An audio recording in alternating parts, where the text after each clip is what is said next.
G.I. Joe. Say this name to various people across multiple generations and you're bound to bring about a wide range of different memories. For some, he's forever known as America's movable fighting man. For others, he's a daring adventurer.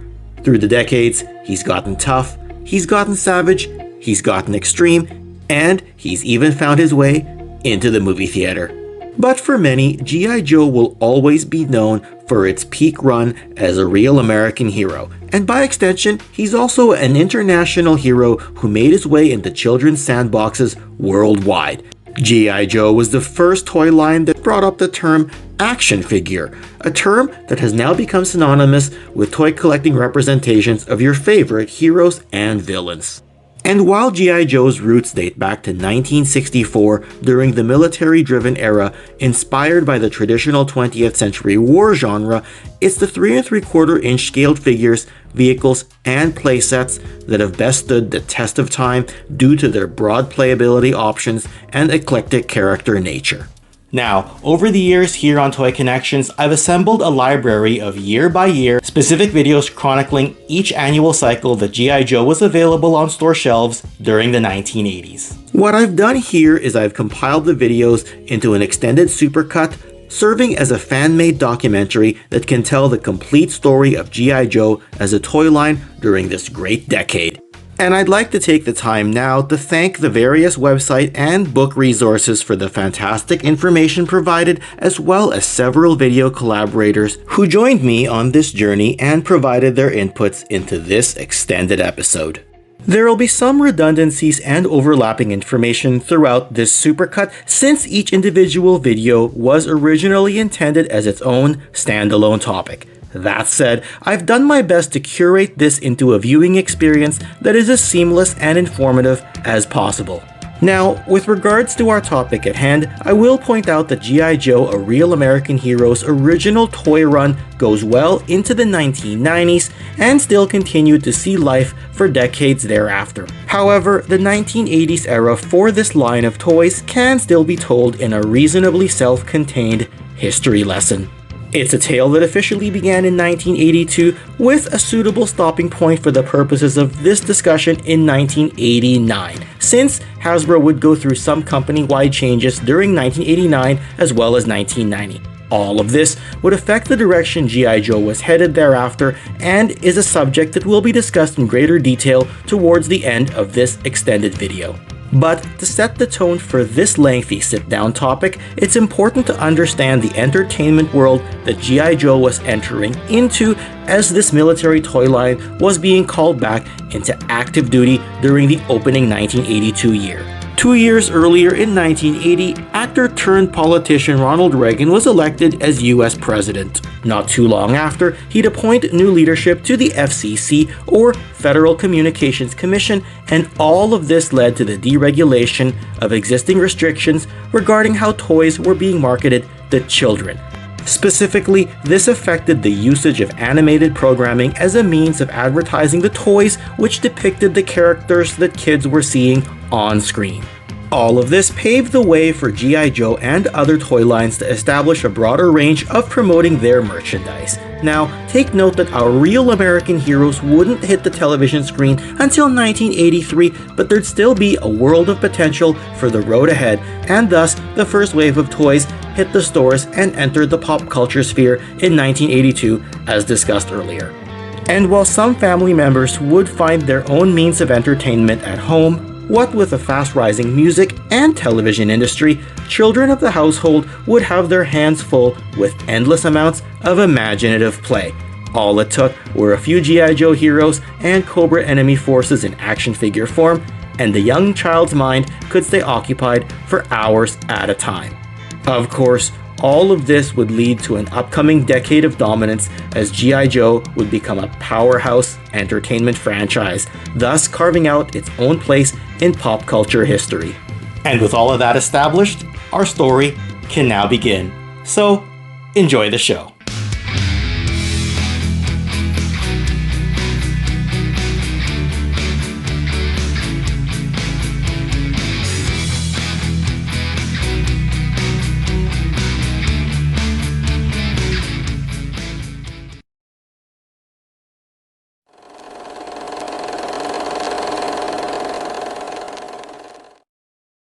While many of us do look at 1982 as an introductory period for the 3 3/4-inch real American hero that would dominate the toy market for years to come, the inception of G.I. Joe came nearly a generation earlier, when the 12-inch movable fighting man hit store shelves back in 1964.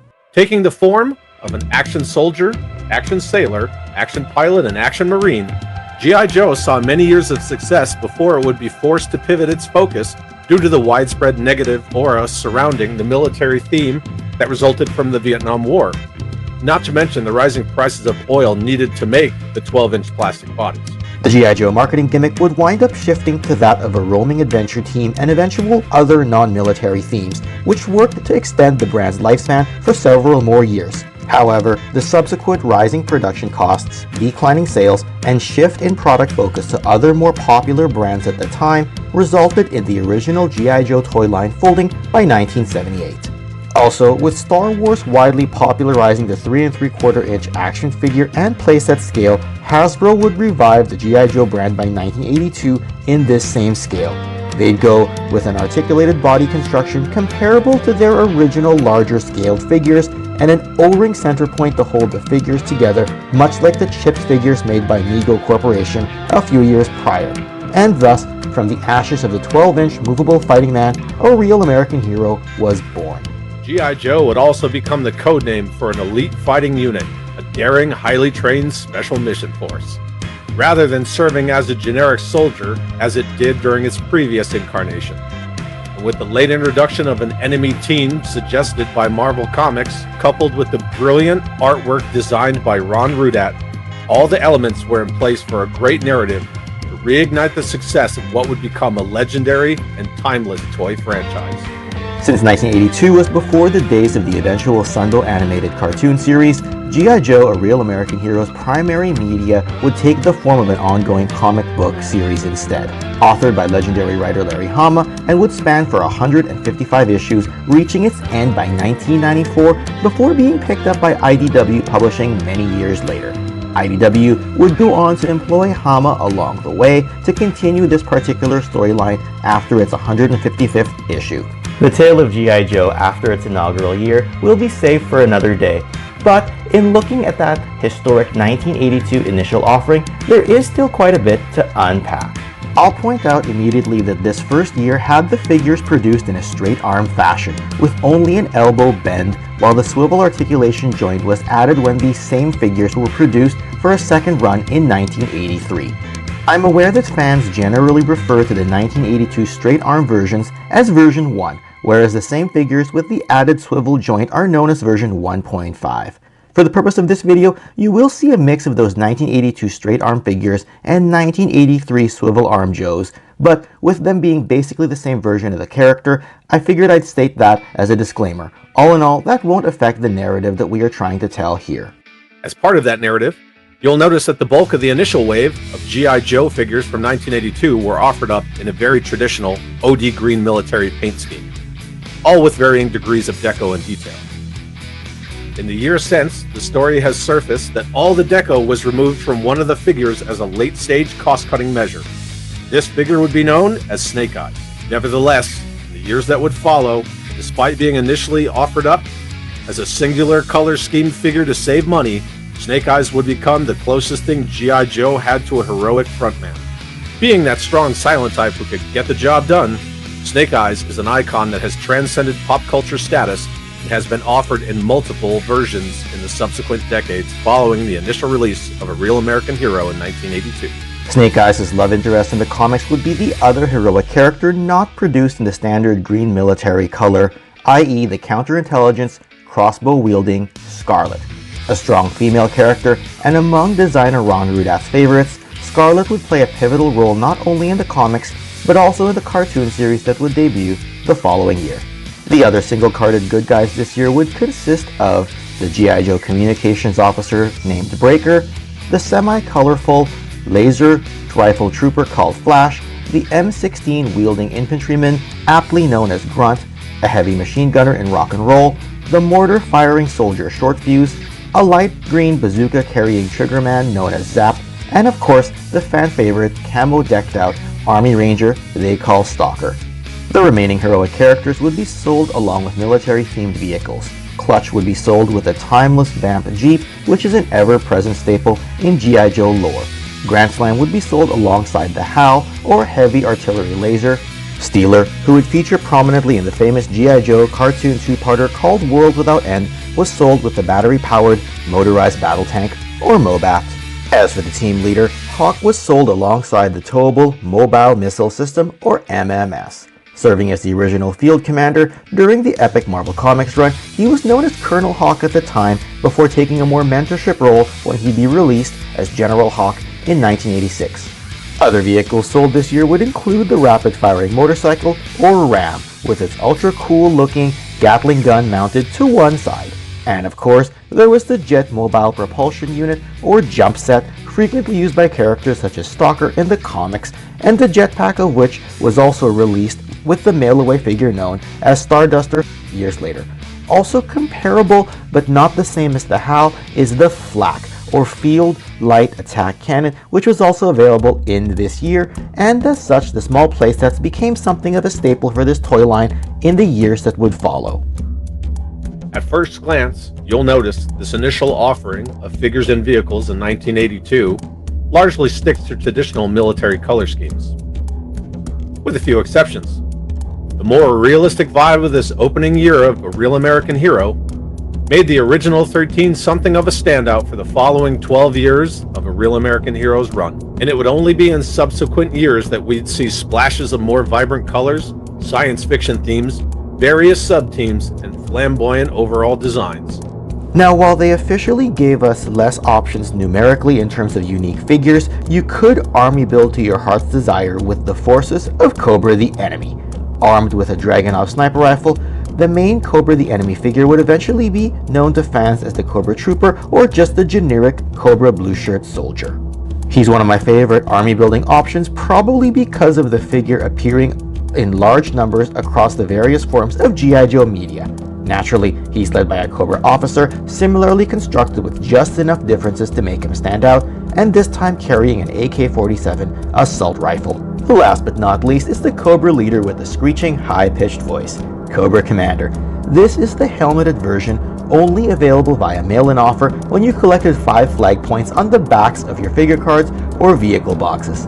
Like Snake Eyes, he'd go on to become something of an ongoing presence, released in a ton of different versions over the years. While he's generally found with the standard Cobra chest logo, early versions of the Commander would sport a slightly different logo, one with some details at the top of the logo that harken back to a certain famous Disney character. As such, this hard-to-find variant is known to collectors as Mickey Mouse Cobra Commander. This version would see itself available to collectors once again for a short period of time in something of a re-release or reissue format, assuming of course you ordered the HasLab Sky Striker during its 2021 availability period. The other figures were also not without certain variations. For example, Zap's bazooka came in different mold configurations, Short Fuse's mortar accessory had its various release styles as well, and the Cobra Soldier and Cobra Officer came with various different eye colors. All that, plus sometimes the helmets could be hard to tell apart in color, what with subtle different color variances upon initial release and potential sun fading over the decades, further skewing their colors even further. And before vehicles and playsets became a thing for Cobra, background settings for our villains this year were limited to just the Sears Missile Command headquarters.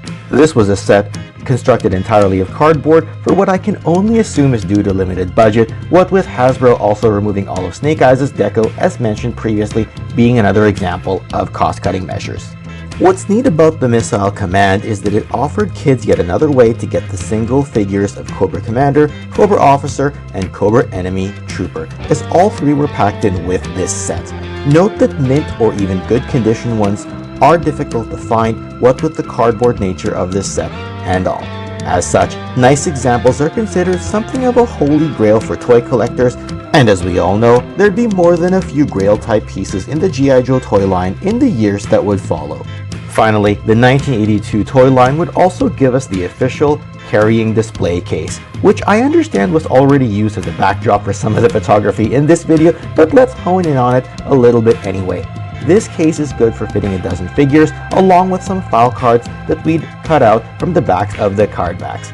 Note that the inside of the case would have the name placards for the individually packaged figures, but not for the vehicle drivers. For most toy lines, a release of 16 figures, 7 small vehicles or playsets, and 1 slightly larger cardboard playset would seem like a lot of product. But as we'd soon find out, G.I. Joe was just scratching the surface, as we'd go on to see significantly more product in the dozen or so years that would follow. And we should also mention that in this same time, an independently developed yet very similar toy line was produced in Europe. That's right, 1982 would also see the release of G.I. Joe's overseas cousin, Action Force. In the same scale, with a similar military theme, Action Force would see a comparable number of figures, vehicles, a mail-away figure commander all its own, and interestingly enough, a cardboard-based playset as well in its opening year. Hey, what can I say? Great minds and great brands think alike, right? While Action Force built its foundation with an opening year by releasing downscaled figures featuring highly popular outfits from its predecessor Action Man line, we would eventually see Action Force branch off into its sub-team based concept that it became famous for, and this line would also selectively share both figure and vehicle tooling with the American-based G.I. Joe brand. Ultimately, for a real American hero, G.I. Joe's impact was felt worldwide, as even a Canadian collector like myself would be collecting the figures before the 1980s was over, and yet again as the 1990s got going. All in all, with a great opening lineup of toys, the foundation was set for years of success, albeit followed by inconsistent years of both middling ups and downs throughout the late 90s and 2000s, all to see a collector resurgence by the 2020s with the G.I. Joe classified line. Either way, it all began here in 1982. G.I. Joe against Cobra and Destro, fighting to save the day. For a toy line that lasted a dozen years in its inaugural run on store shelves, many fans will consider the second year of G.I. Joe as a standout for this real American hero.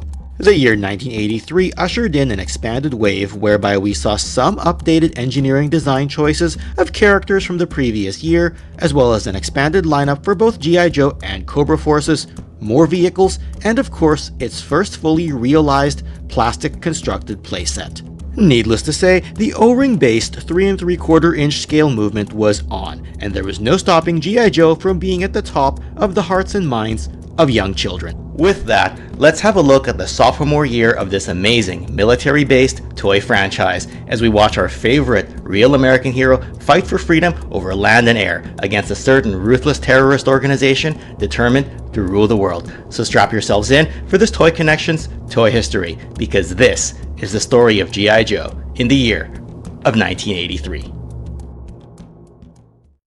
The importance of a strong second year simply cannot be overstated. Most long-term toy franchises follow up an opening cycle by offering a subsequent campaign showcasing equal if not more variety to keep a good thing going. By extension, you've further seen the importance of strong sequels in the generalized Hollywood culture and movie history as a whole, particularly when a second film matches or exceeds the success of the first. And with the year 1983 offering so much in the way of both high-end box office options, and with the continually evolving yet all too glamorous music genre, toys play just as special a part in the overall entertainment world. In looking at 1983's roster of heroes and villains, a noteworthy change was the addition of a swivel arm articulation, an update from the previous year's simpler design that only had an up and down movement at the elbow joint. As such, our 13 heroes of Hawk, Steeler, Grand Slam, Clutch, Zap, Stalker, Short Fuse, Rock and Roll, Breaker, Flash, Grunt, as well as the Lovebird duo of Snake Eyes and Scarlet were re-released in this year with this enhanced elbow design. By extension, we'd also see the Cobra the Enemy figure, Cobra Officer, and the leader Cobra Commander re-released with his elbow swivel feature as well. It's generally accepted in fan circles and fan websites that the 1982 releases are termed as version 1, whereas the 1983 re-releases are coined as version 1.5. You'll notice a combination of both version 1s and 1.5s in this part of the video, just for discussion purposes, and since coverage of these aforementioned characters was already done in detail in the previous History of G.I. Joe 1982 video, we'll move on and look at the new characters that were released as part of 1983. Thus, joining the initial roster of characters from the prior year are 12 new Joes and 4 new Cobra figure offerings, consisting of both single-packed figures as well as vehicle drivers and pilots. In particular, this year we were treated to an aerial assault trooper of Native American background in Airborne, a character who is a seemingly perfect fit to sit in the rear seat of the Dragonfly copter, which we will discuss a bit later on. There's also Doc, the original member of the Joe's medical team, who could provide medical assistance both on the field as well as back at headquarters, and he also had this awesome looking while still practical stretcher included as part of his accessory loadout. The Joes also got a huge jolt in personality in Gung Ho, a Marine by training, tough guy by nature who sported his signature chest tattoo and a flamboyant aqua teal colored attire. Gung Ho was quite a dominant character in the Sunbow animated cartoon. Of course, who could ever forget the Joe team-ups with the October Guard, where Gung Ho shared something of a friendly rivalry with his October Guard counterpart, Horror Show. G.I. Joe would also expand to different terrain and different environmental themed characters. Case in point, Snow Job was the first Arctic Trooper introduced into the line, and is a character packed in with a ton of accessories including his skis and ski poles. Expanding to the aquatic theme, Torpedo would be the first underwater Joe brought into the line, and would eventually be joined in later years by more characters such as Deep Six, Wetsuit, and others. Tripwire served the purpose of being a mine detector while keeping the safety of his fellow Joes as top priority while he scanned the battlefield with his minesweeper. As we look at the figures that were included as part of the vehicle offerings, we'll start with Ace, the Sky Striker's fighter pilot. Inexplicably, he is wearing gear that looks more like something an astronaut would wear rather than something you would expect out of an F-14 Tomcat pilot. And as much of a staple to the G.I. Joe franchise as Ace has become, it would be decades before we would see his radar intercept officer, codename Failsafe, be included into the line as part of the re-released Sky Striker that was offered through HasLab. And as we stay with the aerial theme, Grunt would be among the first characters to receive a version 2 figure that looked cosmetically different from his first version. Packed in with the ultra-fragile Falcon glider, Grunt was now being used as a glider pilot rather than as a standard infantryman, and he came in an outfit that looked more desert-themed rather than the traditional OD military scheme of his first release. In addition to having an F-14 jet and glider, G.I. Joe continued to dominate the skies with the Dragonfly helicopter, as well as its pilot, Wild Bill. Serving as a character who not only manned his helicopter, Wild Bill was just as effective as a ground infantryman and had a lovable personality, what with his cowboy attitude and speech pattern. Like Grunt, Grand Slam was another character to see a second release this year. Interestingly, the jump set was re-released in 1983 and had this amazing looking silver pads Grand Slam packed in with it. And like Grunt, Grand Slam's functionality was changed from that of a laser artillery soldier in 1982 to that of a laser jetpack soldier in 1983. Ultimately, he looks great as part of this set. The selection of female characters was also expanded, so in addition to Scarlet being released in a swivel arm battle grip style, we also got CoverGirl, an actual fashion model who later enlisted in the military. Of course, her good looks are equally matched by the awesome power of the Wolverine missile tank that she was packed in with. And as Hawk transitioned to a more traditional officer role as G.I. Joe progressed as a toy line, the team of good guys would get another field commander, the mainstay leader of the front lines in most forms of media. Conrad S. Hauser, also known as Duke. Listed interchangeably as both a first sergeant or a master sergeant, Duke was offered as a mail-away in 1983 before being released as a carded retail offering in 1984. It should also be noted that the 1983 mail-away comes with a hard-to-find American flag sticker that's meant to be placed onto his shoulder. I'll point out that this expanded roster of Joes gave our good guy ranks a formidable range of figure offerings when you consider everything in both the 1982 and 1983 releases. But of course, what good are the heroes without some villains to fight against? That's right, Cobra the Enemy expanded their lineup of evildoers as well. While Hawk would have Duke as a secondary leader for the Joes, Cobra Commander would find his leadership counterpart in Destro. Of course, as Cobra did not adhere to the same structured military system as the Joes, Destro's command pedigree and authority came with the fact that he is the man behind Cobra's weapon supply, and heads up the arms corporation known as Mars Industries. Naturally, the standout characteristic of Destro is his metal mask. The nature of this was explained in the Sunbow animated cartoon episode titled Skeletons in the Closet, which explained the metal mask as a form of punishment from crimes committed by an ancestor of Destro's. The mask became a tradition and has been passed down through the generations, eventually becoming a symbol of pride amongst the Destro bloodline. And while Destro would squabble with Cobra Commander in terms of overall command decisions, Major Blood was a high-ranking Cobra officer who could lead the way in the field of battle. It's been said that the reason his right arm has a unique appearance is because it's armored to protect him from the blast of his rocket launcher. Note that Blood was available both as a mail-away figure as well as a carded figure during 1983. The Joes had their glider pilot in Grunt, but Cobra had a Viper pilot that came with the Viper glider. The dossier of the Viper pilot doesn't differentiate him at all from the regular Cobra the Enemy Trooper that was released in both 1982 and 1983. What's noticeable though about this figure is how easily the silver emblem on his chest can fade, and as can be seen, mine does have some fade to it. Rounding out the Cobra ranks of 1983 is the Hiss Driver, who came with the Hiss Tank, or High-Speed Sentry Tank if you prefer. Hiss Drivers are selected from the best of Cobra's thousands of recruits, and is thus trusted with leading this dangerous tank into battle. Do note though that the gun turret on the Hiss tank can become floppy over the years and unable to hold an upright position simply due to wear and age. Now, while technically not a figure, here's the Snake Armor, or System Neutralized Armor Cloaking Equipment. While generally accepted as a power armor that a Cobra character could step into, the Sunbow animated series showed this armor as being an actual robot. It does come in a bunch of pieces that you can assemble together, and you get several options for the hand attachments. One cool thing about the Snake Armor though is that they can be army built just like the other army builders among the Cobra ranks. We have touched on some of the vehicles while talking about the various drivers and pilots, but we can flesh them out a little more right here. The Wolverine tank that came with CoverGirl is one of the most iconic vehicles of G.I. Joe canon, but do be careful not to lose the tow cable if you happen to own one. Both the Cobra Viper glider and the G.I. Joe Falcon glider are surprisingly large compared to their pilots, but due to their construction they're often found in poor condition.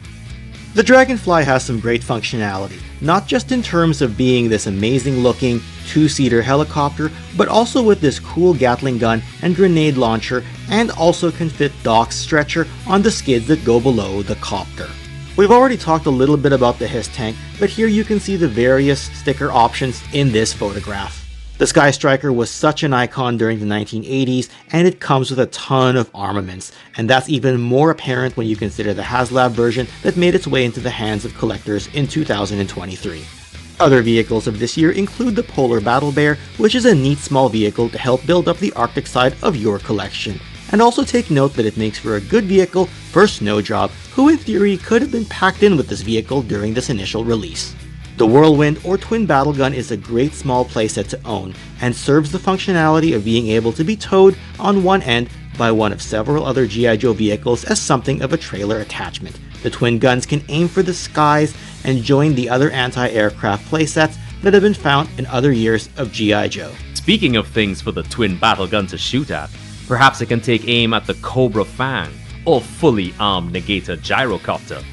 This lightweight helicopter is no Dragonfly, but it's quick and has a bunch of missiles to fire back at any Joe vehicle or weapon that happens to be in its way. Of course, one can't forget the APC, or Amphibious Personnel Carrier, capable of holding 16 Joes sitting down and another handful standing up. In other words, plenty of space that literally hold your entire cast of 1982 and 1983 G.I. Joes. And while the camouflage version does indeed look great, the mail-away version sports a more traditional OD military green color scheme without the camouflage and is equally if not more amazing in appearance.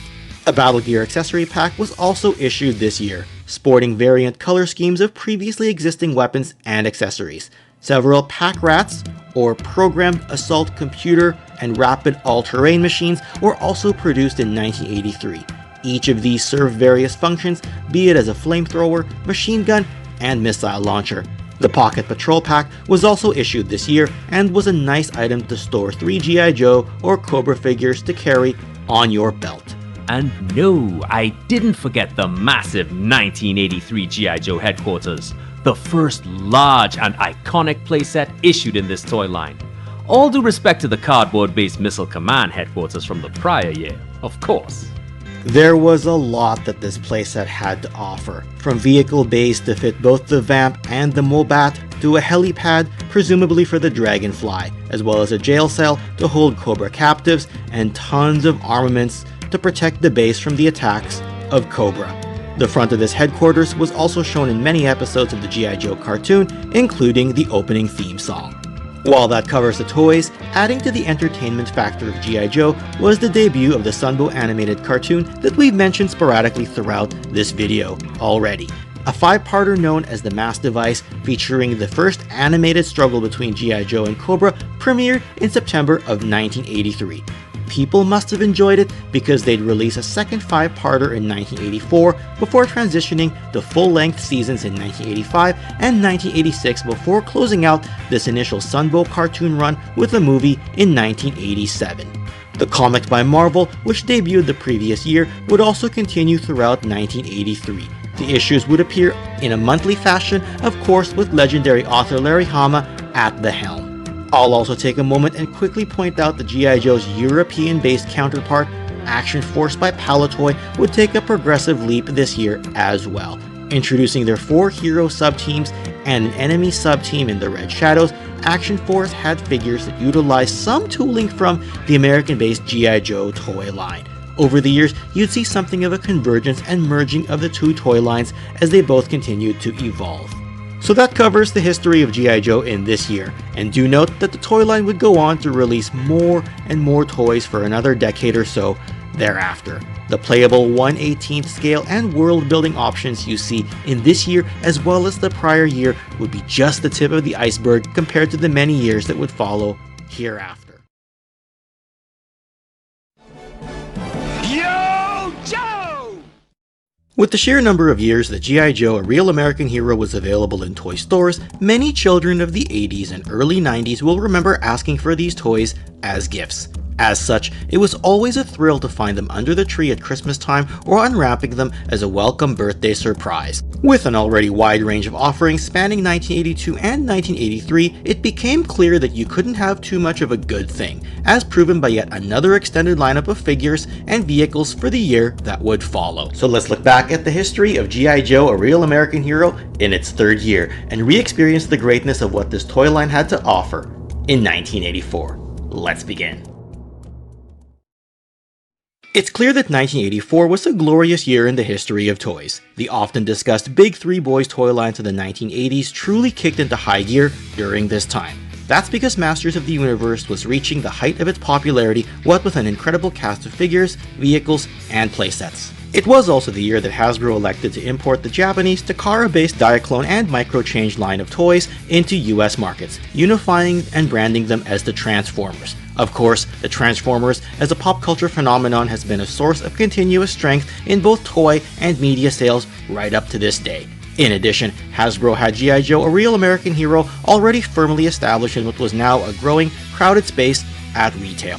Yes, Star Wars was now in the twilight years of its run, and new lines such as Kenner Superpowers were filling the void. Yet despite all that, this 3 3/4 inch military sci-fi mashup still found a way to stand out amongst all these big, amazing brands. G.I. Joe would of course go on to become a timeless franchise, and it's no coincidence that with the rising tide that was this toy line, the entire genre of pop culture was also on the rise, and the box office would treat us to tons of rewatchable classics. Not to mention wonderful hit songs on the radio that would get continuous airplay in the decades that would follow, and also the debut of some great television shows for the small screen in between your Saturday morning or after-school cartoon routine.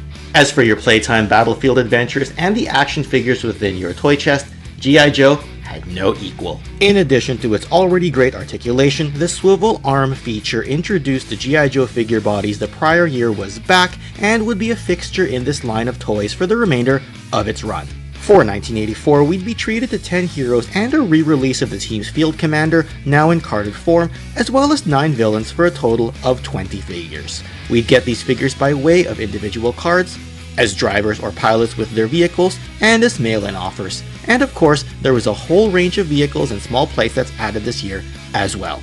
When we left off in 1983, among the range of characters was a mail-in offer for Duke.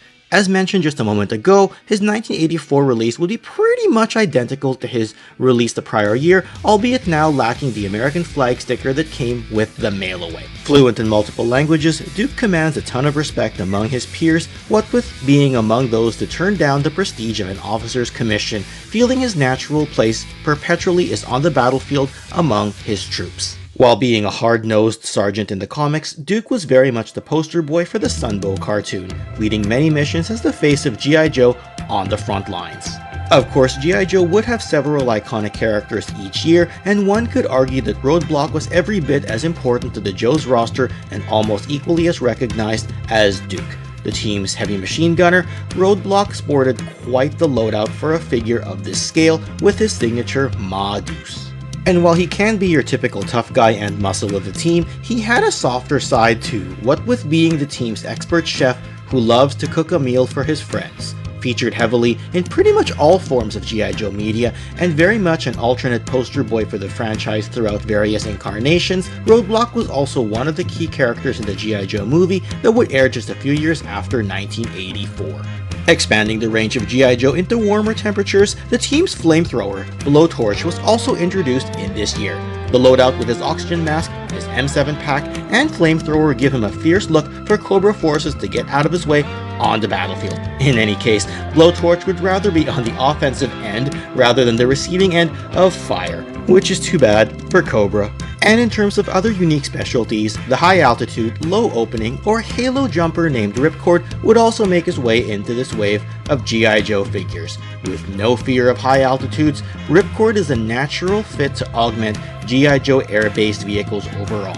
What with being a stretch goal for the 2021 Sky Striker HasLab campaign that scaled with the 3 3/4 inch vintage figures shown in this video, as well as having that same Night Force version but now in 6-inch scale as part of the HasLab Dragonfly campaign.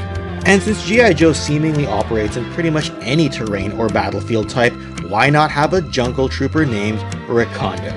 Looking at his design aesthetic, this is a brilliantly sculpted figure and maybe the most gorgeous figure in the entire range of G.I. Joe's 12-year vintage run. And that's saying a lot.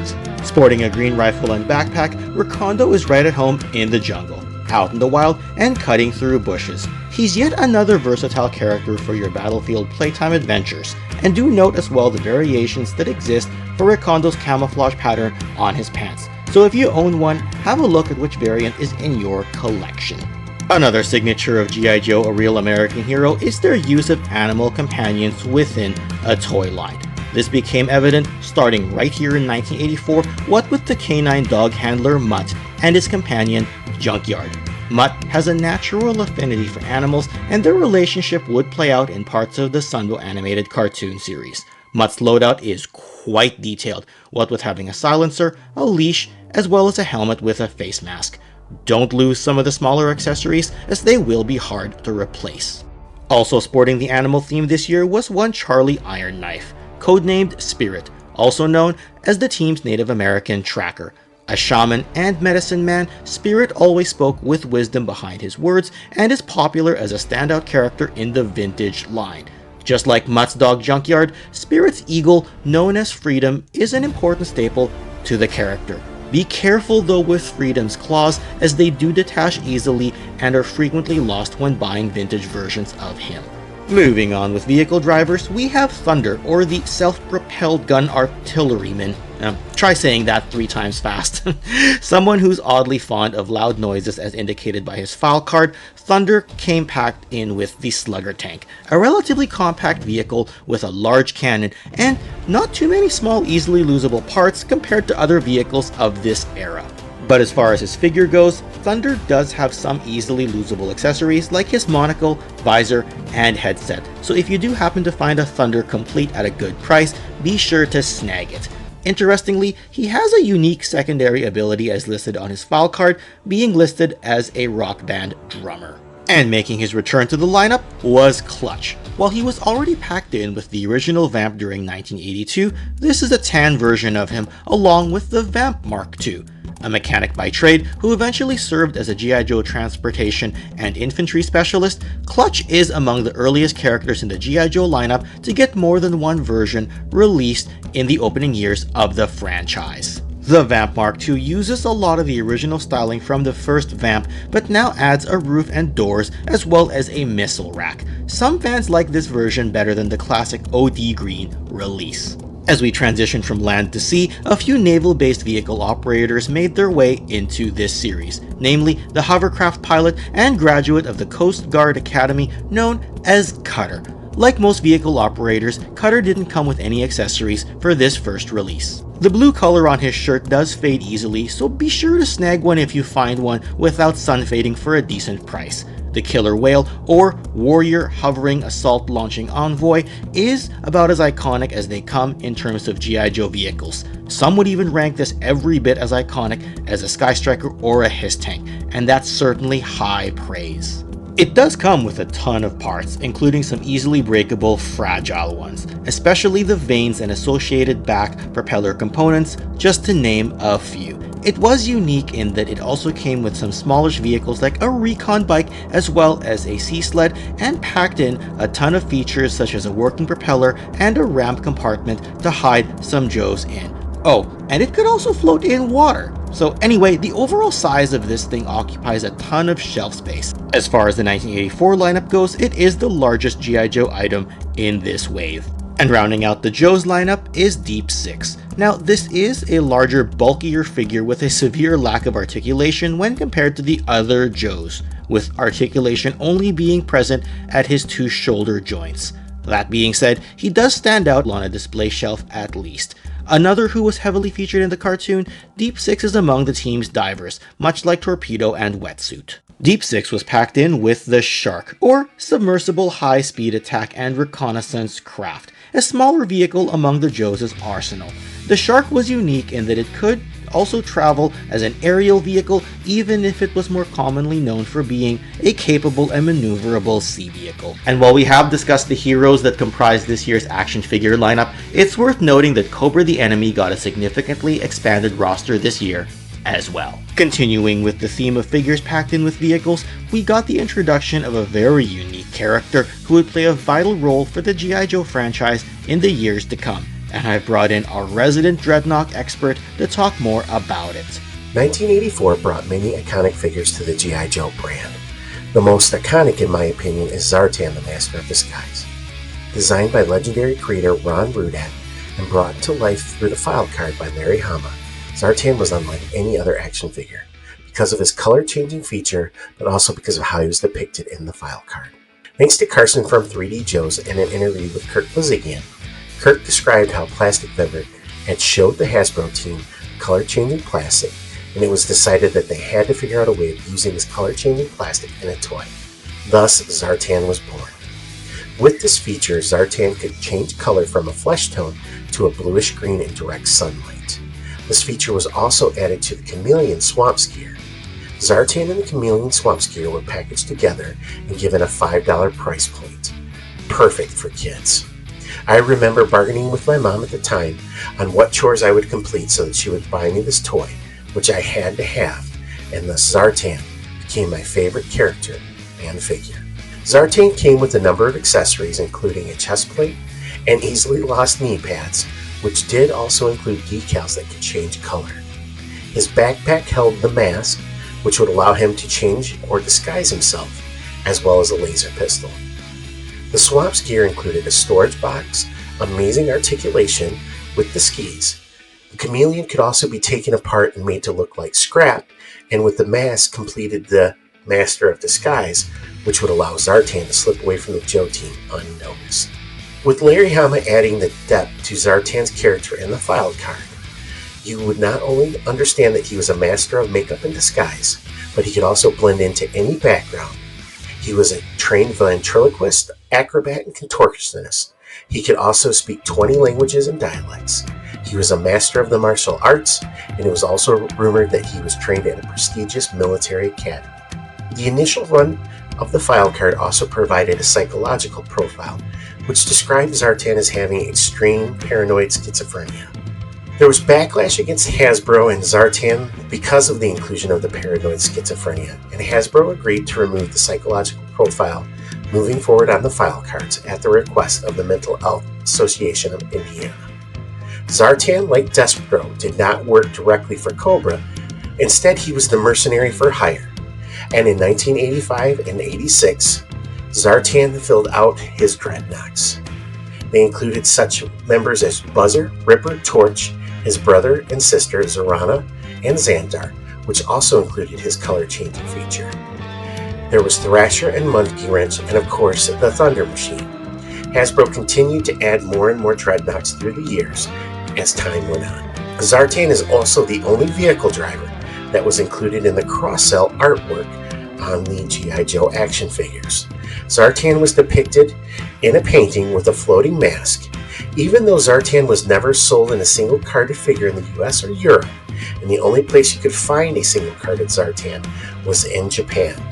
Takara had licensed the line from Hasbro, and they had put Zartan on a single carded figure.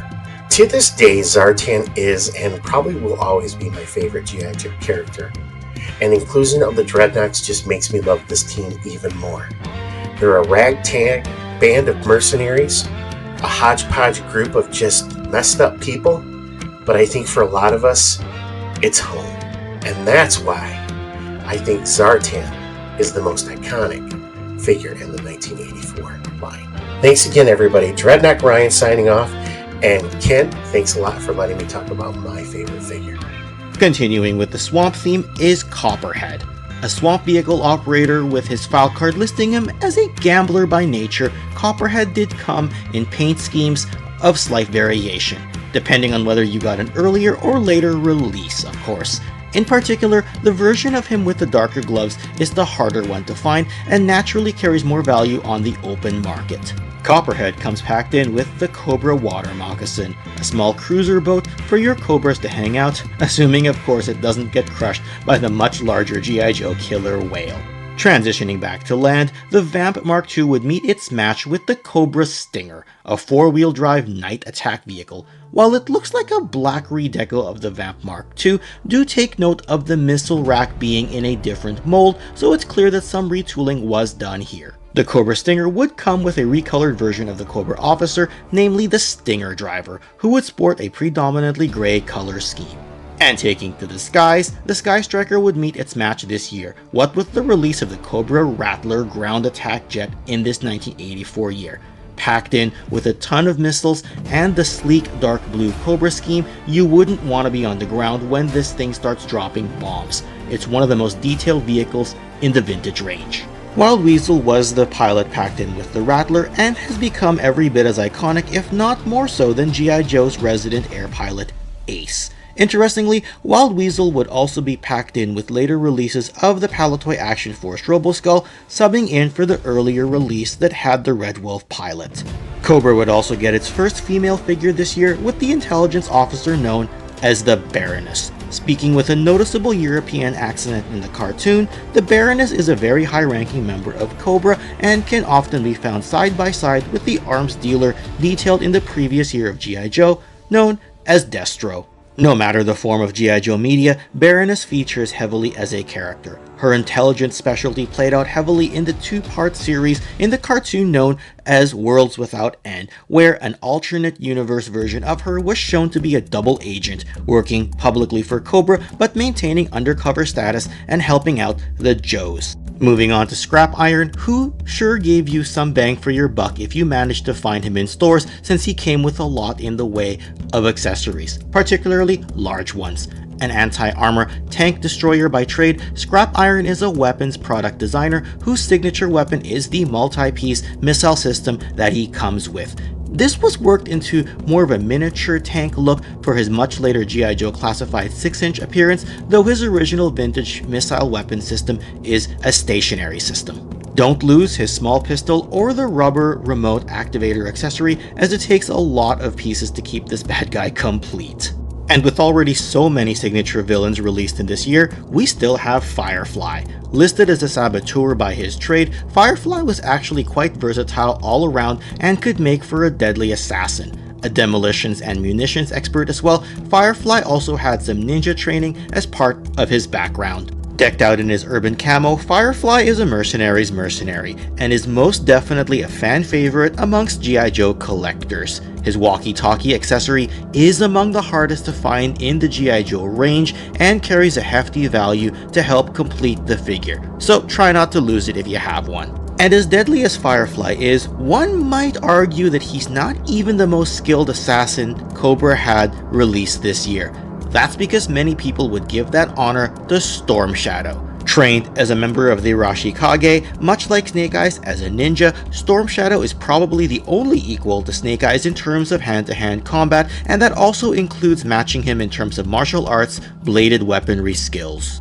A true ninja by the most old-school definition, he has known Snake Eyes since a young age, developing an almost sibling rivalry of sorts. While usually associated with Cobra, Storm Shadow's loyalties have changed and have been tested over the years, what with switching sides to G.I. Joe and being listed as a member of G.I. Joe in later releases. Rounding out the character range for 1984 is the version 2 release of the Cobra leader, namely Cobra Commander. This is actually a mail-away exclusive, so naturally he was released as a bag to mail in, much like other figures that were traded in for a small amount of change and some of your old-school flagpoint cutouts. Interestingly, he continued to be featured as a mail-away offer for the remainder of the 1980s and even through to the early 1990s, making this figure actually easier to obtain than his previous helmeted release. And on that note, his hooded appearance matches that of Cobra Commander when he's back at Cobra headquarters in the Sunbow cartoon, as he was more frequently shown with his helmeted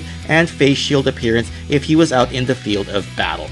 Like the previous version 1 and version 1.5 figure, his small weapon can tab into his back for storage. Now, we've talked about some vehicles here already, particularly the ones that came packed in with drivers or pilots. That said, there's still several more released this year. You've got the Skyhawk, listed as the one-man VTOL or vertical takeoff and landing aircraft with its rotatable engines, which was a smaller, slightly more affordable vehicle in this range for the good guys. The Vamp Mark I and the HAL or Heavy Artillery Laser made a reappearance this year while being sold separately in prior years, but now being sold together as a Sears exclusive box set. And the Joes also had the Manta, or the Marine Assault Nautical Transport Air-Driven. And yes, that is the acronym. This was a mail-in exclusive that required 5 flag points and $1 in the mail. A great small item for your G.I. Joe Windsurfer missions. Cobra had its share of small vehicles as well, such as the ASP, or ASP if you prefer, which stood for Assault System Pod. This one had multiple options for the cockpit position and was also able to be towed by other Cobra vehicles. There was also the Cobra Claw, or Covert Light Aerial Weapon, which was a small glider of sorts with foldable wheels. And whether done by intention or not, these claw gliders could tab easily onto the bottom level of the Terror Drome's doors, the Cobra headquarters of course that would appear in 1986 as a toy release.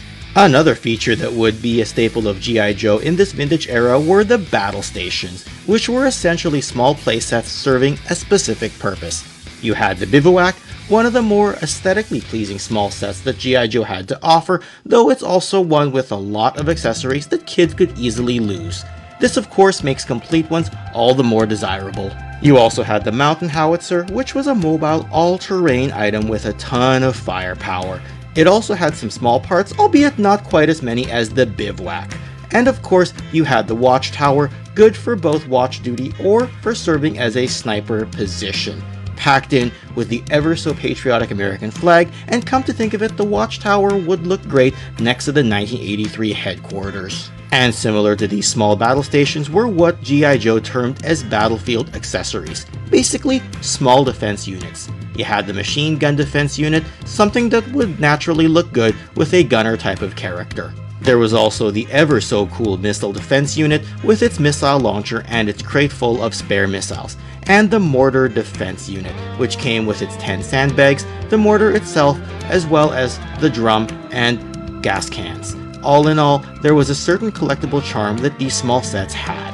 G.I. Joe also released the second Battle Gear Pack, which was loaded with a ton of weapons, helmets, backpacks, and even a few figure stands, all in different colors from their original releases. The Battle Gear accessory packs would become another year-to-year staple in this era of G.I. Joe.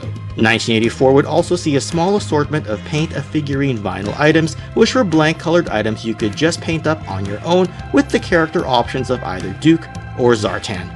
The cartoon would also see a second miniseries as a follow-up to the prior year's 5-parter. This new 5-part series would be called The Revenge of Cobra and focused on G.I. Joe and Cobra's struggles over the high-tech device known as the Weather Dominator. The Marvel comic run, as written by Larry Hama, would also see some significant events in this calendar year. The death of General Flagg at the hands of Major Blood would occur in issue number 19, and shortly after we'd see the now iconic and ever popular issue number 21, which is known to us as the Silent Interlude, an issue completely devoid of dialogue and largely focusing on Snake Eyes and Storm Shadow.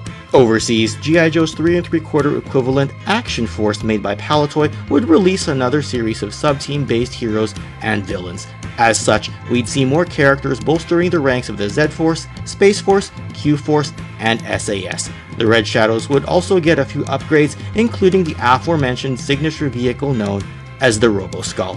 Unfortunately, Palitoy's design department was shuttered in this 1984 year, and subsequent years of Action Force would see releases of figures largely, and in some cases entirely, identical to the US-dominated G.I. Joe style, thus putting an end to the predominantly 5 points of articulation style of figure. And there you have the history of G.I. Joe, a real American hero in the year of 1984. Do share in the comments section below if you owned any of these figures in your youth, and tell everyone who your favorite figure and what your favorite vehicle or playset from this year is.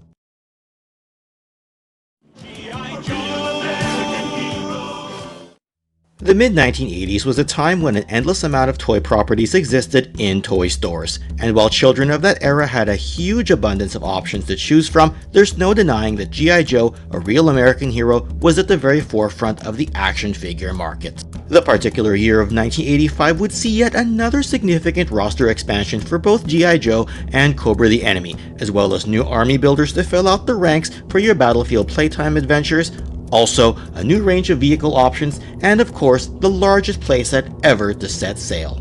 Yes, there's no doubt that G.I. Joe was now at the apex of its existence, what with an ongoing comic run, now with several years worth of issues to read, and its first full-length animated season in this year for children to enjoy as part of their Saturday morning cartoon viewing schedule. And on that note, we can look back at this impressive year of G.I. Joe as a toy line. So let's take that stroll down memory lane once again, because we're going to talk about the history of G.I. Joe, a real American hero, in the year of 1985.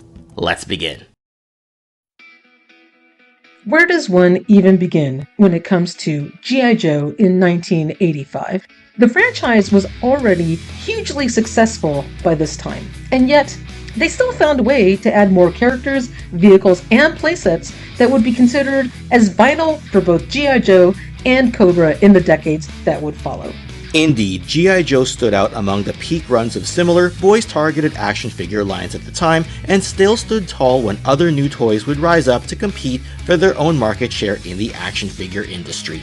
It was a fun time to enjoy pop culture as a whole, what with one smash radio hit after another, giving us a great selection of catchy tunes. Plus, some epic, rewatchable movies at the box office for us to watch time and time again, as well as the debut of some great sitcoms and drama series on the small screen to view when our cartoons weren't on the air. As for the range of G.I. Joe figures themselves, let's dive right in and see what this year's roster looked like. While Hawk and Duke would appear in earlier years, G.I. Joe expanded their leadership structure with their Warrant Officer Flint.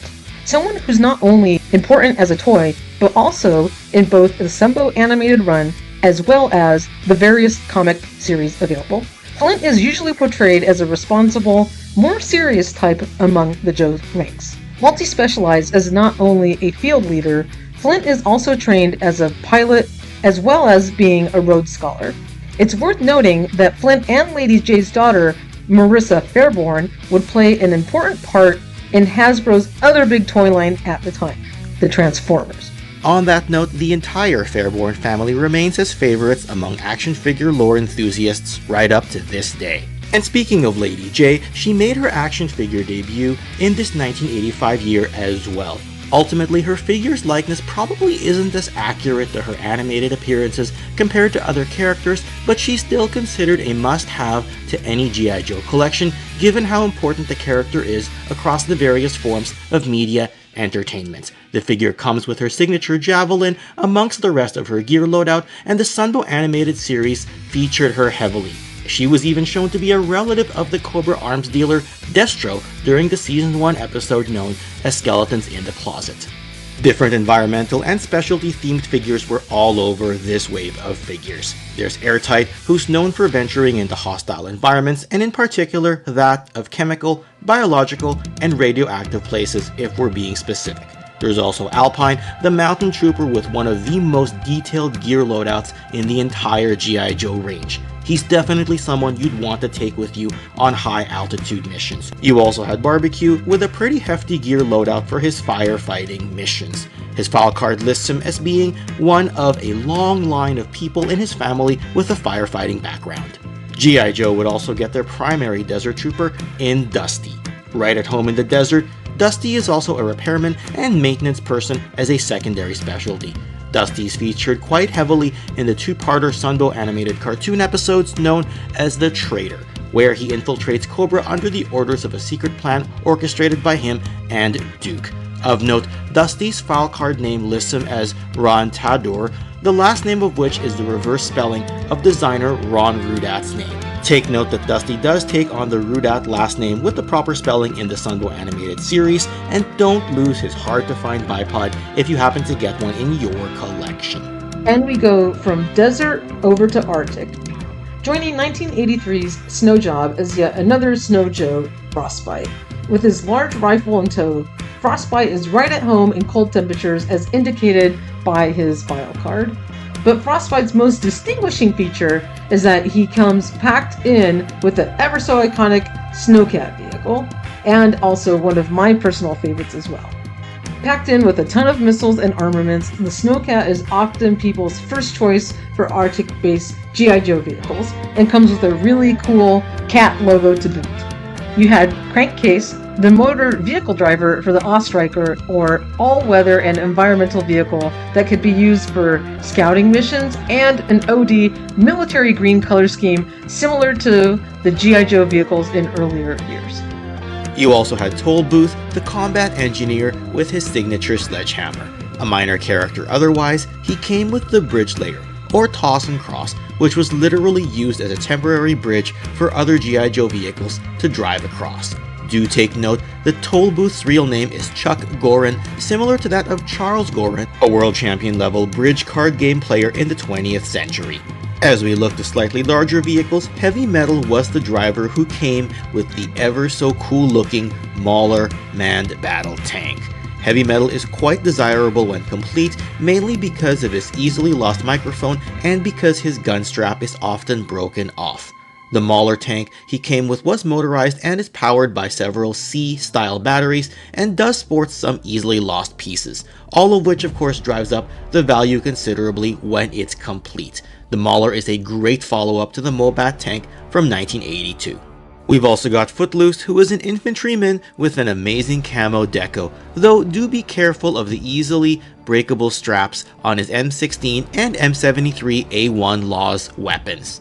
Then of course, we have Quick Kick, many people's favorite shirtless Joe, who is a master of multiple forms of martial arts. Quick Kick was portrayed as a physically skilled movie actor and stuntman in the Sunbow animated cartoon, where he was filming a Fudgy Bar commercial and bonded with fellow Joe Bazooka over this very candy bar. And speaking of Bazooka, he would become the team's missile specialist. Sporting a football jersey and having both a great sense of humor and personality, Bazooka could serve as both an anti-tank specialist as well as being a tank driver as well, and he looked super cool in his red iconic football jersey, one of my personal favorites. Another great character with a memorable personality was, of course, Shipwreck. Sailor by trade, Shipwreck came paired with his buddy Parrot Polly. I always loved Shipwreck because of his really cool sailor outfit, and he was wearing blue jeans, so you had to love that. Shipwreck's character is somewhat based off of Jack Nicholson, and his role in the animated series is a significant one. In particular, the much talked about and highly emotional two-part series known as There's No Place Like Springfield. This is where Shipwreck is manipulated by Cobra into a false reality that he later has to escape from. Definitely a very memorable episode. We then of course get to the figure who, in many ways, can be considered as a signature character for G.I. Joe. Snake Eyes and his wolf, Timber. A deep dive on Snake Eyes could be a topic all its own, but what we'll point out here is that this version 2 release of Snake Eyes is perhaps his most popular appearance, as it's the one most often used in various forms of media and entertainment. Very much both a ninja and a commando by trade, he is G.I. Joe's most skilled hand-to-hand combat master, having a long history with his Cobra counterpart, Storm Shadow, as both trained as members of the Arashikage ninja clan. The fact he wears a mask is due to his disfigurement, and with permanently damaged vocal cords due to his injury, all of this has become a fixture of what makes Snake Eyes special as a character. There's no way to cover Snake Eyes as a character in a few words here, but we've done our best to highlight his importance to the G.I. Joe lore. And on the subject of signature staples in G.I. Joe canon, we have Keel Hall, the admiral who of course commands the USS Flagg aircraft carrier. This is the largest playset imaginable in the world of vintage action figures, and the USS Flagg comes with a nearly countless amount of parts. With everything from a working microphone, a tow vehicle, and a very detailed superstructure, the Flagg is the perfect landing deck for multiple Sky Striker or Conquest X-30 G.I. Joe jet-style aircraft. The Flagg is both a holy grail and a centerpiece to many toy collections, and it has been covered before as a standalone video previously on the Toy Connections YouTube channel, a video I encourage you to check out when you get some free time. Of course, 1985 would have its share of rarer Joe figures as well, such as this somewhat gaudy colored version 2 of the team's mine detector, Tripwire. This version featured similar accessories to his first release, but now in a gray color, and was included with the yellow Listen and Fun cassette tape. All of this of course was packed into a unique looking card back, and the approach here was clearly to promote some multimedia merchandise in the already popular G.I. Joe line. We then get to a unique 1985 entry in the mail-away jetpack and air reconnaissance trooper known as Starduster, with 3 different versions of the figure, and with body parts from different figures reused across multiple years. He did have one predominant color scheme across all versions. That being said, his release year is a bit in flux, and it was initially thought that he was a 1987 figure as reported in various guides and websites. Having said all that, Starduster as a character first appeared in 1985 on a coupon insert contained within the G.I. Joe Action Stars cereal box, along with an animated look in the Action Stars cereal box commercial. Whether or not his version A toy release appeared physically in the mail after 1985 is up for discussion, and since his version B and C releases do utilize figure parts from both 1986 and 1988, it's safe to say that versions B and C were released after 1985. All that considered, he was available as a mail-away offer for several years, all the way up to the early 1990s. And he is a desirable, high-priced figure that collectors do like to chase down. Given the variability of his release year across different versions, we'll baseline this character to 1985 as part of this G.I. Joe history video series due to his appearance in the cereal box insert. Note that this information comes from and has been verified by multiple websites that also anchor the character to 1985. What's shown here is his version C release, which interestingly was his only release not packed in with the jump style jetpack, though some collectors like to include it anyway as it helps complete the look of a jetpack trooper. Mail-away timelines can often be confusing, and on that note, some sources did previously include the version 1 release of Sergeant Slaughter to be part of 1985, but it's been cited and verified across multiple websites and sources, including Hasbro's own official collector's book, that this version 1 of Sarge debuted in 1986, the same year as his black tank top Triple T version 2 appearance, so we'll cite the figure there rather than in 1985. And it does me proud to be part of the G.I. Joe team for 1986. It's a good time to point out as well that many of the 1985 figures added an up and down articulation movement at the neck joint, although this is not present in all the figures for this wave. G.I. Joe also had its share of small vehicles this year in addition to the range we've already talked about. There's the Armadillo, a name they'd use for this small tank, as well as the name of a vehicle driver they'd use later on in 1988. There was the Weapon Transport, good for seating one Joe and carrying some explosives. The Bomb Disposal was here as well, which is one of the more unique vehicles in the range, and then there's the Silver Mirage, which had a sidecar and was great for keeping the 1982 Ramcycle Company on the roads. The Joes also had the transportable tactical battle platform, which would be the second biggest playset this year on the Joe side, of course next to the USS Flagg. This set was capable of being used on both land and sea, while having a landing platform for small aerial-based vehicles as well. And before we get too far, we can't do this video without talking about some of the villains. So let's have a look at the Cobra the Enemy lineup that entered 1985 as well. 3 new Dreadnoks would make their way into the lineup, and these 3 are often featured together in their cartoon appearances. The first 3 Dreadnoks always remained my favorite and have a special place in my heart. You had Torch, carrying, well, a torch and some tanks for his backpack. Then you had Buzzer, who came with his chainsaw, axe, and a backpack and gas can. And rounding out this initial trio was, of course, Ripper, loaded with his Jaws of Life, rifle, and power pack. All in all, this was a great start to the expanding ragtag biker gang that would serve as a support group to Cobra the Enemy for years to come. Always loved this group of Dreadnoks, and I found myself always displaying them together, and it seems that they remain together on my shelf display to this day. And while the Dreadnoks were a more rough and tumble grouping, the Crimson Twins, aka Tomax and Zaymot, represented a more polished side to Cobra. This pair of twins co-run extensive enterprises, a Cobra front operations where they employ their Crimson Guardsmen. And these two have always been shown to have amazing acrobatic skills, being formidable in the field of battle. That said, the cartoon showed a unique connection between them, where if you managed to harm one of them, the other would feel it as well. Either way, they are a must-have for your G.I. Joe collection. The twins would head up their own army builder, namely the Crimson Guard, who were more of an elite force than your standard Cobra, the Enemy soldier. These guardsmen were expected to not only perform well on the battlefield, but also be highly intelligent and well educated in order to even qualify into the Crimson Guard ranks. Cobra would also venture into varying different battlefield types of terrain with their eels, which was their frogmen that took on missions underwater. Having this aquatic trooper would always pose a threat to marine-based G.I. Joes, making for tons of imaginative play in your toy room. The mouth breather is quite fragile, so do take care of them if you happen to find them intact.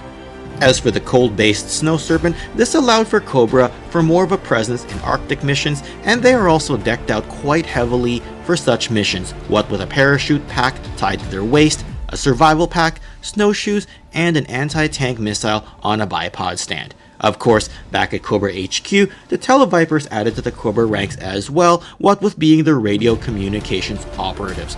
All in all, 1985 was a wonderful year in establishing the Army Builder ranks for Cobra.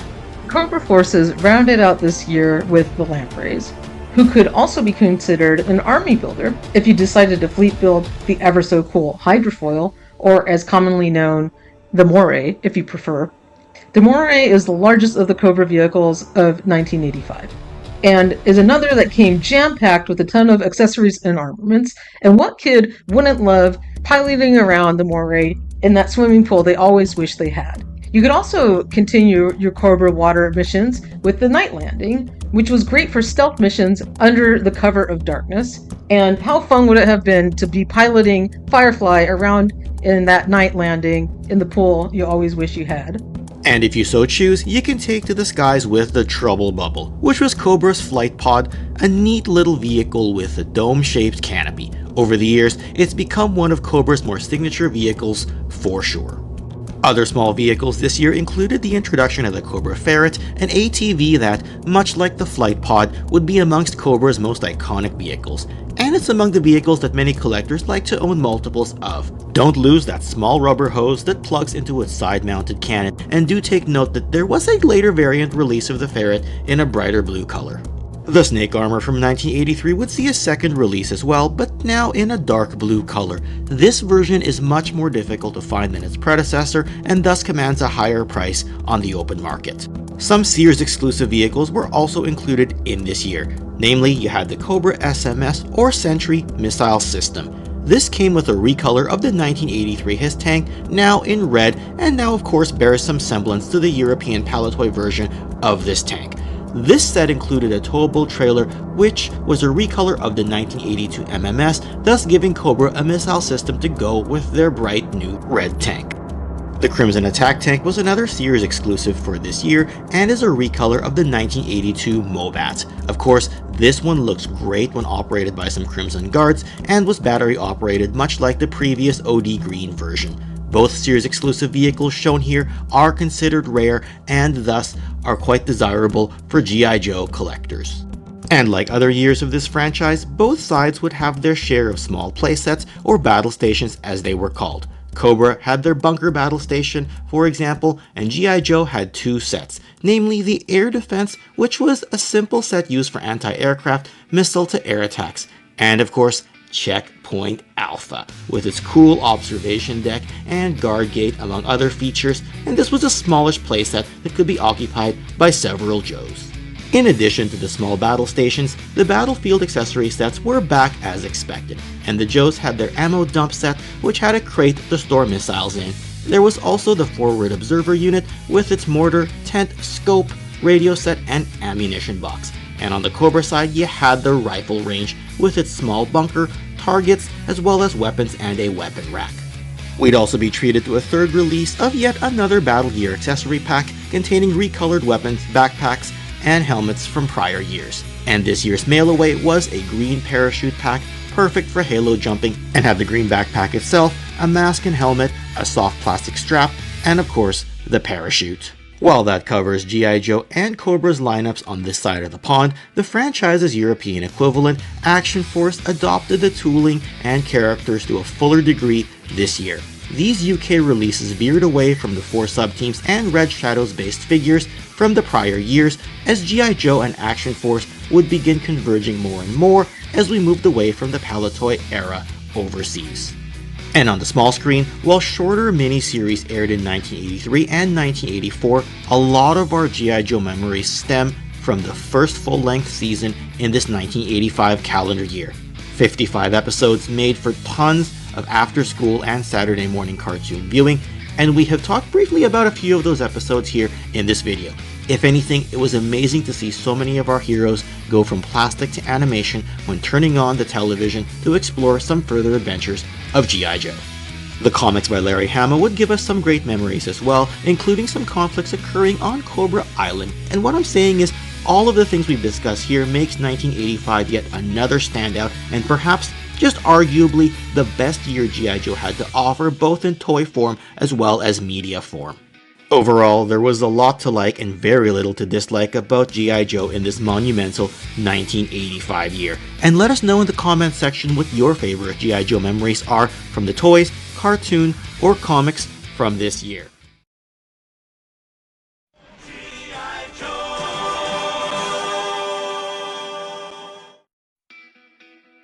It's been said that nobody beats G.I. Joe, and for the heyday of our favorite real American heroes, this was true not only in the world of G.I. Joe's battles against Cobra the enemy, but also true when you walked into a toy aisle and saw the piles of boxes and carded figures dominating the shelves and pegs of your local stores. And as we take the time capsule to discuss the history of G.I. Joe back in 1986, you'll see that this lineup of toys did a lot to capitalize on the momentum of previous years. And let's be clear, G.I. Joe pulled out all the stops in 1985, and in hindsight, it might be surprising that 1986 turned out to be pretty spectacular by comparison. At this point in time, G.I. Joe was firmly entrenched in the world of pop culture. Yes, you had toys, cartoons, and comics that were certainly in the same league as G.I. Joe in terms of its leading status among the young male demographic. And for kids, the characters of G.I. Joe were every bit as iconic as those that we'd see in the various other media genres such as cinema, popular music, and on television screens in this same year. And as part of the enjoyment that we hope these history videos bring, let's have a look at the very toys themselves that gave us so many memories to fill our heart's imagination when we were children. Hawk returned this year, having been promoted from Colonel to Brigadier General in the time since his first release. Now filling the top brass role for G.I. Joe, he was the one that our field leaders all reported to. Just as capable on the battlefield as he is leading from the front office, Hawk's character is significant in all forms of G.I. Joe, be it in the comics, animated series, and toys. The Joes would further expand their command hierarchy with Wayne Sneeden. Codename Beachhead.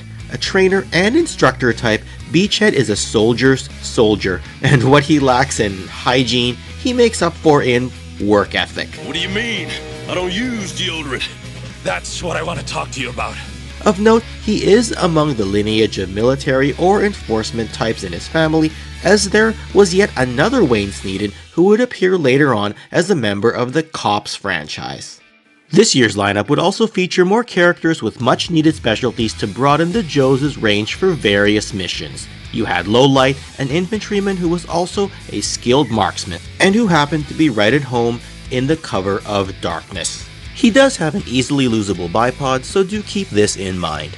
Then there's Lifeline, a pacifist by nature who primarily served as the team's medic, and thus giving Doc some much needed help with healing up wounds and getting the Joe troops ready for another battle.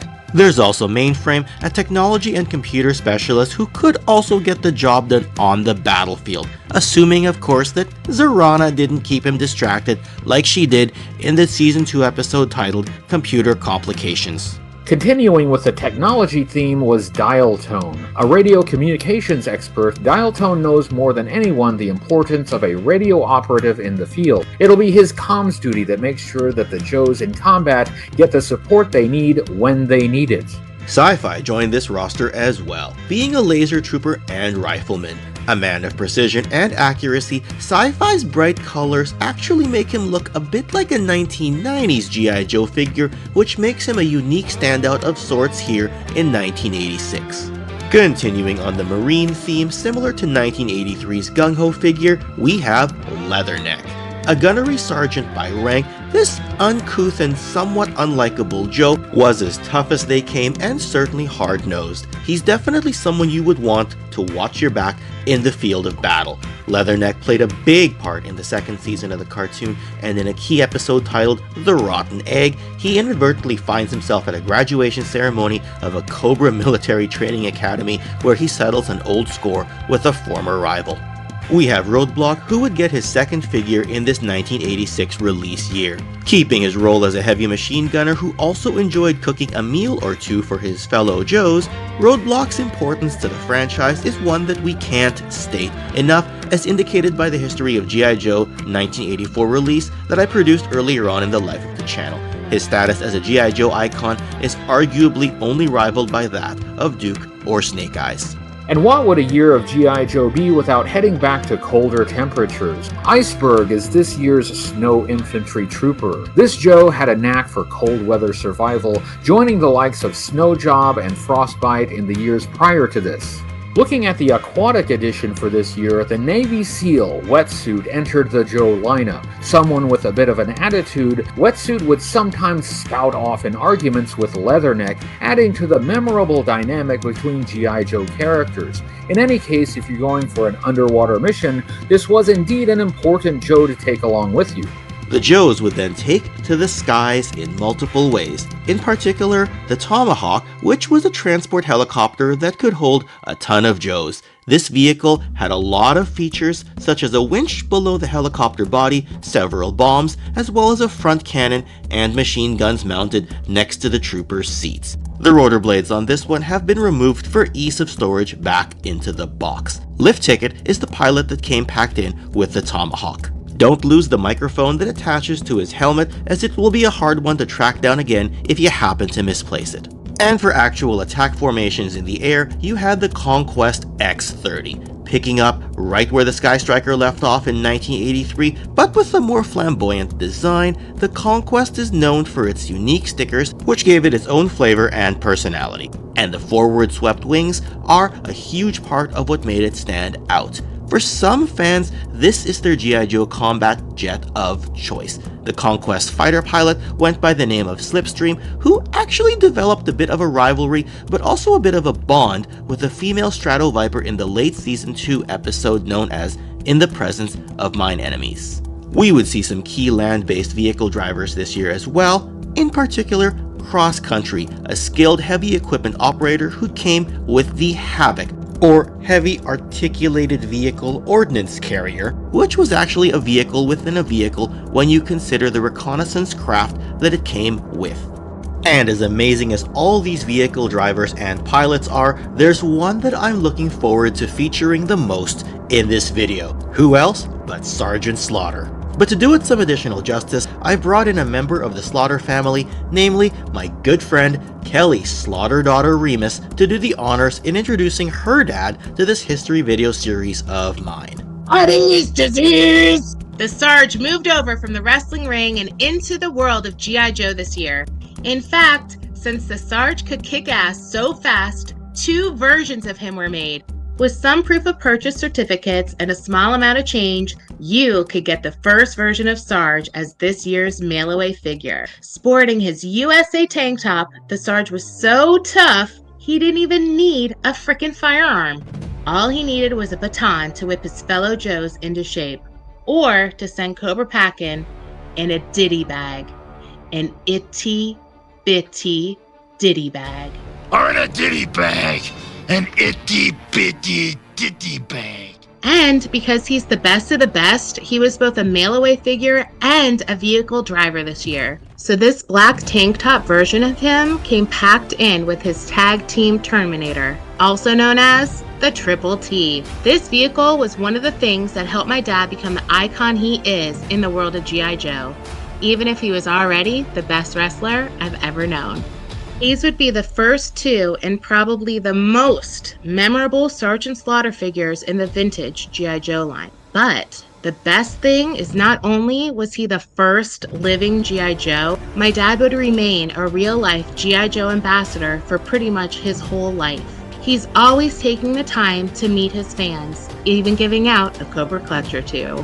Ken, thanks for bringing me along for the ride in this history video. And to all my fellow G.I. Joe fans out there, you're dismissed, maggots! Thank you, Kelly, and as we salute the Sarge for everything he's done in the world of both G.I. Joe and professional wrestling, I'll quickly point out once again, for clarity, that the mail-away version of Sarge was initially thought to be a 1985 figure, but was eventually clarified by several key sources to be part of the 1986 lineup. A similar statement could be made about William the Refrigerator Perry, or the Fridge if you prefer. He was initially reported to be a 1986 figure, but has been confirmed as a 1987 release. We then get to an important offering within the 1986 range, the G.I. Joe Special Mission Brazil 5-figure box set. This set was a Toys R Us exclusive, which came packed in with a cassette tape containing a short story for children to listen to. And this continues the theme from the year before, where the Listen and Fun tripwire was included with a cassette as well. A new character was introduced in this set, namely Claymore, the leader of this special mission. Claymore is a captain with a fantastic reputation and is respected by all branches of the military. He's brought in by General Hawk only for very special assignments, and his figure commands a high price on the collector market, especially when you find him complete. The rest of the Special Mission Brazil set consists of recolors of 4 other Joes from this year, namely Dial Tone, Leatherneck, Mainframe, and Wetsuit. These 4 brave Joes have just the right skill needed to support Claymore for this very special assignment. And while that covers the figure lineup on the Joe front, there were still several other small vehicles and battle station sets that 1986 had to offer. For example, a one-man attack boat called the Devilfish, which was great for your sea missions. There was also the Low Crawl Vehicle, or LCV Recon Sled. Then of course, you have the aforementioned battle stations, namely the Laser Artillery Weapon, or LAW if you prefer, and the very nicely detailed Outpost Defender as well. This many figures and vehicles was quite a lot for children of 1986 to keep up with. But our heroes needed some new villains to keep our adventures fresh, and as such, Cobra the Enemy gave us a great lineup of toys this year too. Step aside, Cobra Commander, because the Cobra Emperor wants your spot atop the Cobra ranks. 1986 introduces Serpentor, whose DNA is an amalgamation of some of world history's greatest military leaders and conquerors. For some collectors, Serpentor is their true Cobra leader ahead of the Commander. It's only fitting that we got both the Cobra Emperor and a General for G.I. Joe in the same year. Did we mention how great 1986 is? Serpentor came packed with the Air Chariot, which had a regal look to it and allowed Serpentor to battle the Joes in the air. Yes, they say nobody beats G.I. Joe, but Serpentor would beg to differ with that statement. Serpentor was the creation of his loyal scientist, Dr. Mindbender. A true mad scientist, this character walked around shirtless, yet he wore a cape, and this truly exuded the quirky flamboyance of the 1980s. His file card lists him as someone who was an orthodontist at one time in his life, but experimented on himself, and sometime after, he would become the deluded scientist who was just perfect for the ranks of Cobra the Enemy. Cobra's biker gang for hire, the Dreadnoks, would receive a roster expansion this year as well. Specifically, Zartan's siblings would join their ranks in toy form. His sister Zarana was also an expert in terms of disguise and was also a skilled assassin, though she did display a somewhat nicer side to her character as indicated by her soft spot for the G.I. Joe mainframe in the Sundoll cartoon episode mentioned earlier. The figure came in two versions, namely an earlier version that had earrings on the figure and then a more common version with a different head sculpt that did not have any earrings. The group of Dreadnok siblings would be rounded out by Zartan and Zarana's brother, Xandar, in this year. Though he was less high profile than his siblings, Xandar had a similar covertness in his abilities too, being a master of camouflage. And like his siblings, Xandar's body could change color when under heat or sunlight. Monkey Wrench would be another to join the Dreadnoks. He's quite recognizable for the harpoon gun that he carries, as well as his affinity for explosives and loud noises. He would join the Dreadnoks formally in the second season of the Sundoll animated cartoon by winning a brawl amongst a group of other thugs to earn his way into the dreaded biker gang officially. And right after Monkey Wrench joined the team, Thrasher would introduce himself in the original cartoon as well, and made himself useful because he was able to provide his own vehicle to their ranks. And that vehicle was none other than the Thunder Machine, which was Thrasher's own conglomeration of truck parts and automobile parts. It would serve as a ride that the Dreadnoks could count on an ongoing basis. And of course, there would be some figures that would become signature army builders for Cobra, namely the Battle Android Troopers, or BATs. These were probably the most expendable of all of Cobra's forces, given that they were literal robots simply programmed to kill and destroy. The number of attachments that came with the BATs made for great play value, assuming naturally that you didn't lose them during playtime. Joining the BATs this year were the Cobra Vipers, being the standard infantry of 1986 and coming into prominence during the second season of the Sundoll cartoon. They did seem to replace the more basic blue shirt Cobra the Enemy Trooper that was made available earlier on in the franchise. Sporting their field pack and an assault rifle with a grenade launcher, this army builder is a fun one to own multiples of. You also had the Motor Vipers this year, who formed a driver corps that operated the Cobra Stun. The Stun was another reliable, iconic vehicle much like the Hiss tank from 1983, and while not as durable as the aforementioned tank, it certainly had the speed to be effective in combat. Be careful with the flags if you happen to find them, as these do break easily. The Cobra aerial ranks would get their superior pilots this year with the Strato Viper. They would be the pilots of the ever so cool supersonic jet known as the Night Raven. With a dual-seater cockpit and a bunch of missiles and bombs, this lengthy aircraft is probably the most gorgeous of Cobra's Air Legion. It even had a reconnaissance jet, giving you a 2-in-1 vehicle play value. And while the Stratoviper represents the creme de la creme Cobra pilot, you can argue that their skills are matched by the AVAC pilots. These brave souls would strap themselves into the Firebat jet that they came with, a vehicle that was devoid of things that pilots take for granted, such as navigational or weather instruments. Heck, it didn't even have an ejection seat. Of course, all of this leads to the quintessential Cobra centerpiece of any vintage collection, the Terror Drome. It's crazy to think that G.I. Joe as a toy franchise had the task of following up the gargantuan USS Flagg of the previous year, but I don't think anyone would be disappointed with this follow-up playset. With multiple levels in its structure, large gun turrets for defense, rooms with opening doors, and a launch bay for the Firebat, the Terror Drome's features and play options are seemingly limitless. Do check out the various Terror Drome playset review videos on both the Toy Connections and Hooded Cobra Commander 788 YouTube channels when you have some free time. This year of G.I. Joe would also feature some Sears exclusive offerings, much like prior years. This year's exclusives, though, were Dreadnok based. There was the Air Assault set, which included recolors of the Cobra Fang and the G.I. Joe Skyhawk. The other Sears exclusive would be the Dreadnok Ground Assault set, which consisted of recolors of the Cobra Stinger 4-wheel drive vehicle and the G.I. Joe Ramcycle. Both sets are highly desirable and highly collectible, being among the rarer items in the vintage G.I. Joe range. The Dreadnok selection would be rounded out this year with the Swampfire. Note that this was a vehicle that could function both in air as a helicopter as well as being able to serve as a water-based vehicle. For smaller offerings, the Cobra Hydro Sled was a neat little water vehicle that came with a couple of torpedoes, and Cobra's small battle station this year was the Surveillance Port, which could serve as a radar outpost and was defended by some machine guns. We'd also see this year's edition of the carded Battle Gear sets. This would be accessory pack number 4 and would be Cobra themed instead, containing a bunch of recolored Cobra weaponry from the prior years. While that covers the toy line, the comics by Marvel would naturally continue this year.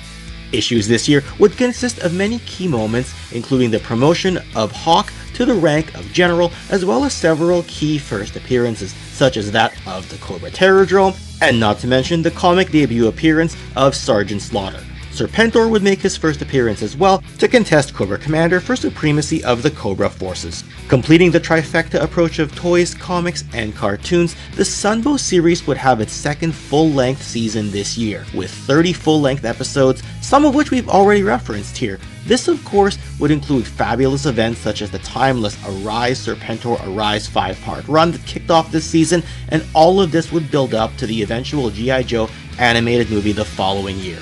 All in all, there was a lot to love about G.I. Joe in 1986, and we hope you've enjoyed this stroll down memory lane. Whether you have first-hand memories of the cast of characters discussed here, or if you came into G.I. Joe later on, you're always welcome to look back at videos such as these and join the discussion in the comments section below to share your memories regarding this glorious year of the special cast of our favorite real American heroes and the ruthless terrorist organization that antagonized them.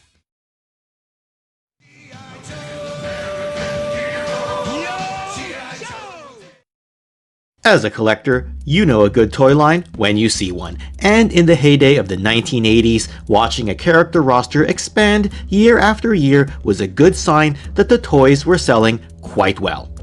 Perhaps that's what makes G.I. Joe a real American hero so special. It was hard not to notice when the selection at your local toy aisle continued to grow with each series released, and soon enough, G.I. Joe stood tall right where it belonged at the top of the action figure world. And through television production studio Sunbow Entertainment, we'd see several miniseries beginning in 1983, as well as 2 full-length cartoon series that would run through 1986. This would of course culminate in the direct-to-home video release of 1987's G.I. Joe movie, and while this first animation run would come to an end this year, the toys were still going strong and would remain strong for years to follow. 1987's toy lineup grew to accommodate more in the way of colorful characters, as well as various sub-teams, the usual highly desired aftermarket mail-aways, and, of course, a wide range of vehicles and playsets that had no equal in the toy industry. And we can take a closer look at our favorite real American heroes right here on Toy Connections. Let's begin. Many toy lines do well for a few years, but few, if any, truly had the staying power during the 1980s the way G.I. Joe did with their 3 3/4 inch scaled figures. G.I. Joe's domination of this decade meant that no matter what else was happening in the world of pop culture, you could always count on your children or your children's friends to walk through a toy aisle and ask for a G.I. Joe for birthdays and Christmas gifts. Popular music continued to add more songs to the airwaves, and to this day you know a song was from this era just by hearing the first few notes or lyrics. Feature films would continue to hit the big screen, producing more big-name cinematic classics for enthusiasts to add to their movie libraries. And television in 1987 would spawn some new time-tested series that would accompany your favorite Saturday morning cartoons, all to fill entertainment slots across various channels throughout the day. Ordinarily by this point, I'd be talking about the toys that further fueled the greatness of G.I. Joe. But while we're on the subject of home media entertainment, we'll need to take a bit of a sidebar and talk about the 1987 film that was also released in this year. With big names such as Burgess Meredith, Miami Vice's very own Don Johnson, and wrestling superstar Sergeant Slaughter all on the voice cast, this film should have been a surefire success, just like the 1986 Transformers animated film the prior year, right? Okay, not quite. The truth is that both films were poorly received at the time, and the Transformers' less than stellar box office performance probably didn't help G.I. Joe much. And as such, the G.I. Joe film went straight to VHS home release rather than being shown on the big screen back in 1987. That and the Transformers' death of Optimus Prime saw so much backlash and outcry from fans that the G.I. Joe movie's plans to kill off Duke was changed late in the game to say he fell into a coma instead and that he recovered later on. That being said, both films have developed strong niche followings in the decades since. This movie is also where Cobra Law was introduced, Cobra Commander is written off ingloriously, and a group of rawhides, including Duke's half-brother Lieutenant Falcon, all saved the day in order to ensure a happy ending for our beloved G.I. Joe heroes. A deeper discussion on the 1987 film will need to be saved for another day, but now would be a good time to transition to some of the toys that were based on the characters in this film. A young officer who tried to pull rank on his big brother early on in the G.I. Joe film, Lieutenant Falcon went through something of a redemption story in this famous appearance, not unlike that of Transformers' Hot Rod the prior year. His file card does show him to be a bit more of a serious character than what we saw in animated form, and the figure does come with quite the loadout, which includes an easily losable knife as well as an antenna that tabs into his backpack. No matter your opinion on Falcon, this Green Beret is a desirable figure and is a mainstay on many vintage G.I. Joe collector display shelves. Falcon was part of a group of G.I. Joe trainees that included a female ninja in Jinx. A member of the Arashikage ninja clan, she continues the lineage set forth by Storm Shadow and Snake Eyes from prior years. Another one of the rawhides from the movie was Tunnel Rat. A combat engineer, his figure's face sculpt was based on the likeness of longtime G.I. Joe scribe Larry Hama. Like other Joes, he's got some hard-to-find accessories, so be sure not to lose the flashlights that tuck onto the top of his backpack if you manage to get them. We also have everyone's favorite undercover Joe, the intelligence agent named Chuckles. Of course, he's most famous for his Hawaiian shirt, though his pistol is among those that are also easy to lose, so hang on to it if you've got one. And continuing with the animal theme of G.I. Joe from earlier years, are Law, the MP, who is also a trained dog handler, and his canine known as Order. Therefore, Law and Order, a fitting name for a fitting pair.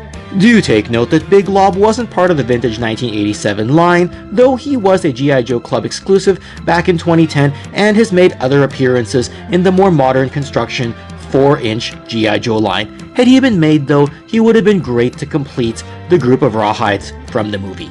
Getting back to the veterans of the team, Gung Ho would make his second appearance this year, but now he was in a more stylish blue dress marine uniform and carrying a dress saber for ceremonial purposes. The team also added this airborne ranger named Crazy Legs, who sported a parachute as well as an assault rifle.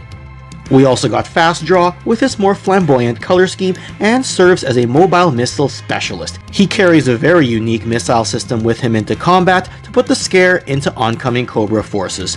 And then Outback here gives us some Chuck Norris vibes, but for the purpose of the Joe team, he's a survivalist who also serves as the survival training instructor of G.I. Joe. He also specializes in jungle warfare. He's yet another with an easy-to-lose flashlight that tucks onto the side of his pants and an easily breakable strap on his rifle.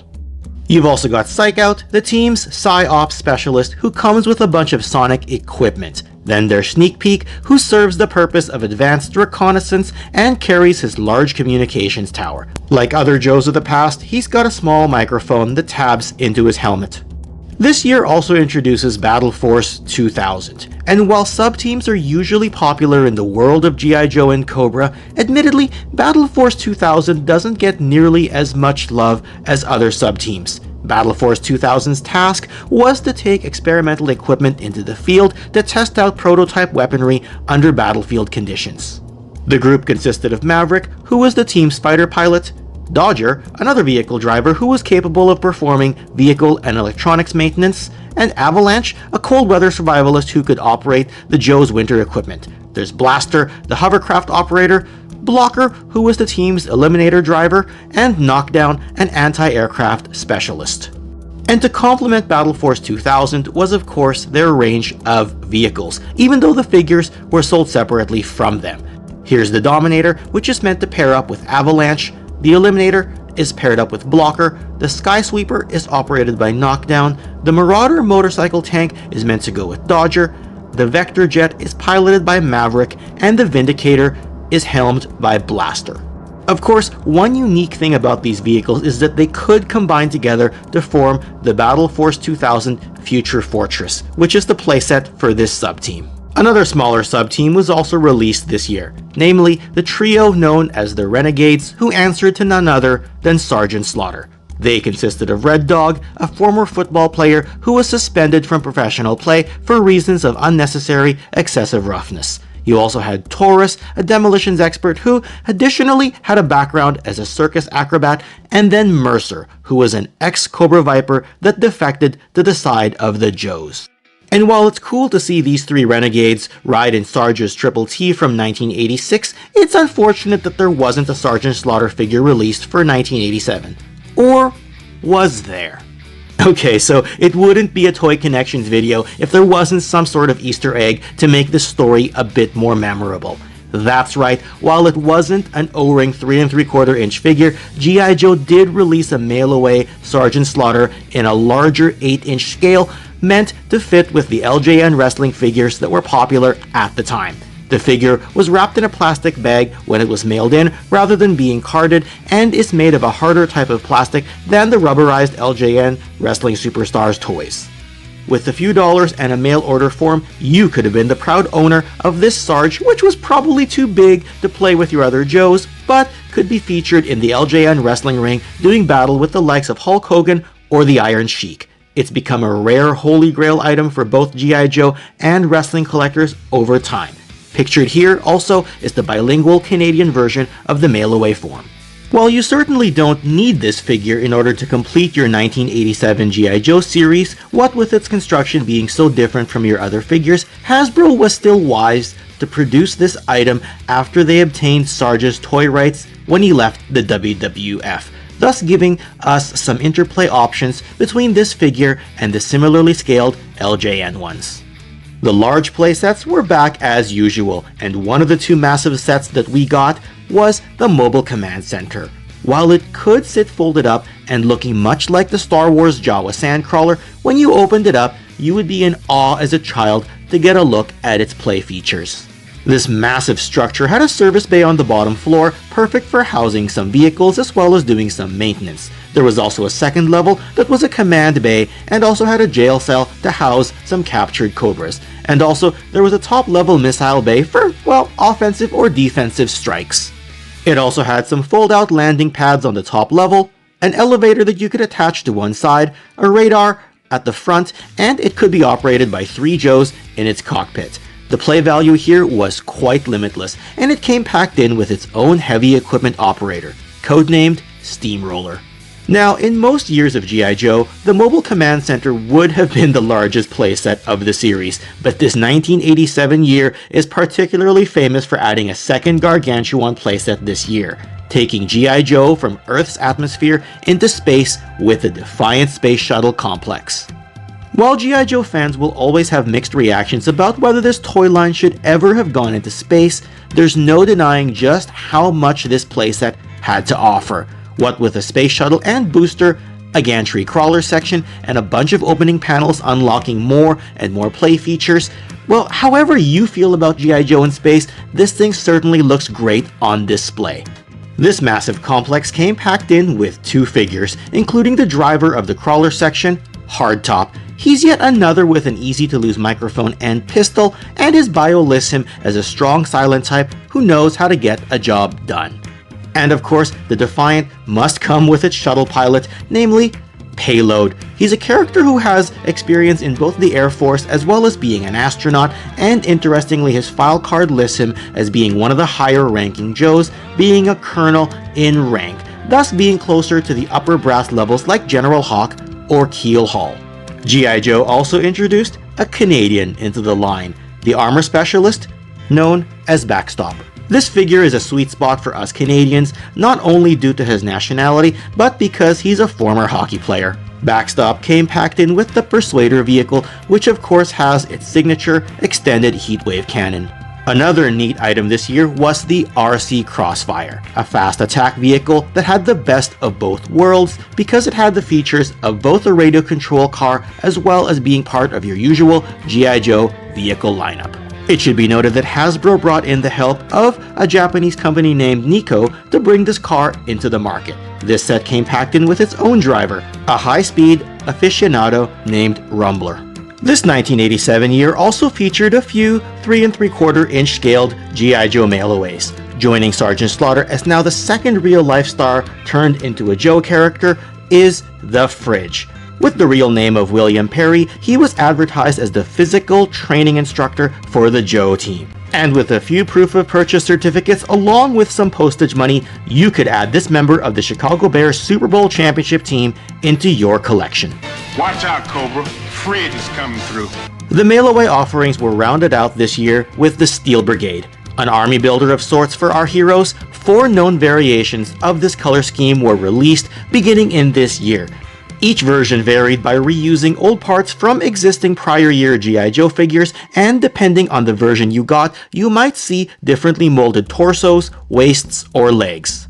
The selling point of this was to put your own created character into the G.I. Joe lineup, thus allowing young fans to become a G.I. Joe themselves through this mail-away offer. The offer also allowed you to choose your own military specialties, and the tagline was simply that you could be the next Joe team member. The Joes also added some small vehicles this year, namely the Coastal Defender, which is a covert operations vehicle that could transform into a radar platform and also sported a few missiles. There's also the Road Toad, which was intended as a recovery or rescue vehicle that could go and pick up your damaged arsenal during the heat of battle. And then there's the Slam, or Strategic Long-Range Artillery Machine, which could sit 2 Joes and fire off some ordnance at incoming Cobra forces.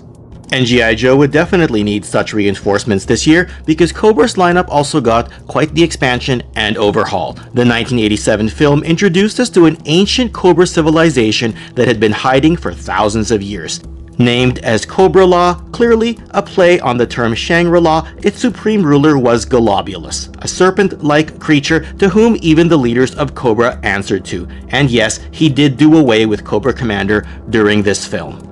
Globulus was aided by his bodyguard, Nemesis Enforcer, a winged monstrous being who could overpower pretty much anyone, at least until his showdown with Sergeant Slaughter by the film's conclusion. And we were also introduced to the Cobra-La Royal Guards, who admittedly were much more difficult to handle in combat by comparison to the previous Blue Shirts and Vipers.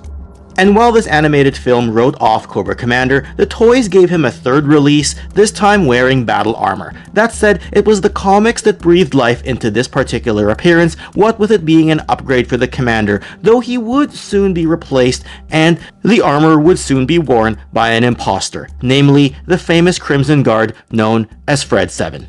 It should be mentioned as well that early plans were to include boxer Rocky Balboa into the G.I. Joe line, but plans fell through, and that still didn't stop Cobra from getting their own boxer into the line, namely the hand-to-hand combat instructor in Big Boa. This tough guy has no problem punishing his fellow troops to make sure that they are fit and ready for battle.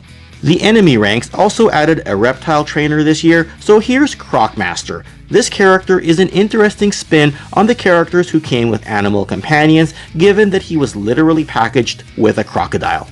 Cobra also got their hypnotist into the line. Said to have special powers due to being the seventh son of a seventh son, Crystal Ball was another fascinating addition into the enemy ranks. This figure has a great developmental background, being pitched to Hasbro at the request of horror fiction writer Stephen King and his son Owen. We also had Raptor, a former tax consultant who now develops birds of prey to join the attack against G.I. Joe. Okay, I'll admit that some of us have confused his falcon for Spirit's more elegant bird Freedom on our toy hunts. Raptor has a bit of a funny design, being dressed up as a bird himself.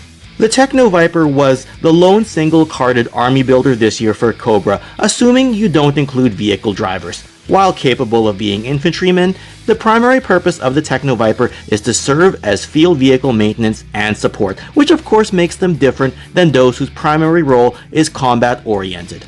And on the topic of vehicles, Cobra added the Gyro Viper this year, who was the pilot of Cobra's attack helicopter, the Mamba. This supersonic twin-rotor copter was decked out with a bunch of bombs and missiles and could hold 3 Cobras between its main cockpit as well as its 2 detachable pods. The Dreadnoks also bolstered their ranks this year with the eye patch-wearing Zanzibar. This pickpocketing troublemaker was packed in with one of the smaller vehicles, namely the Dreadnok Air Skiff.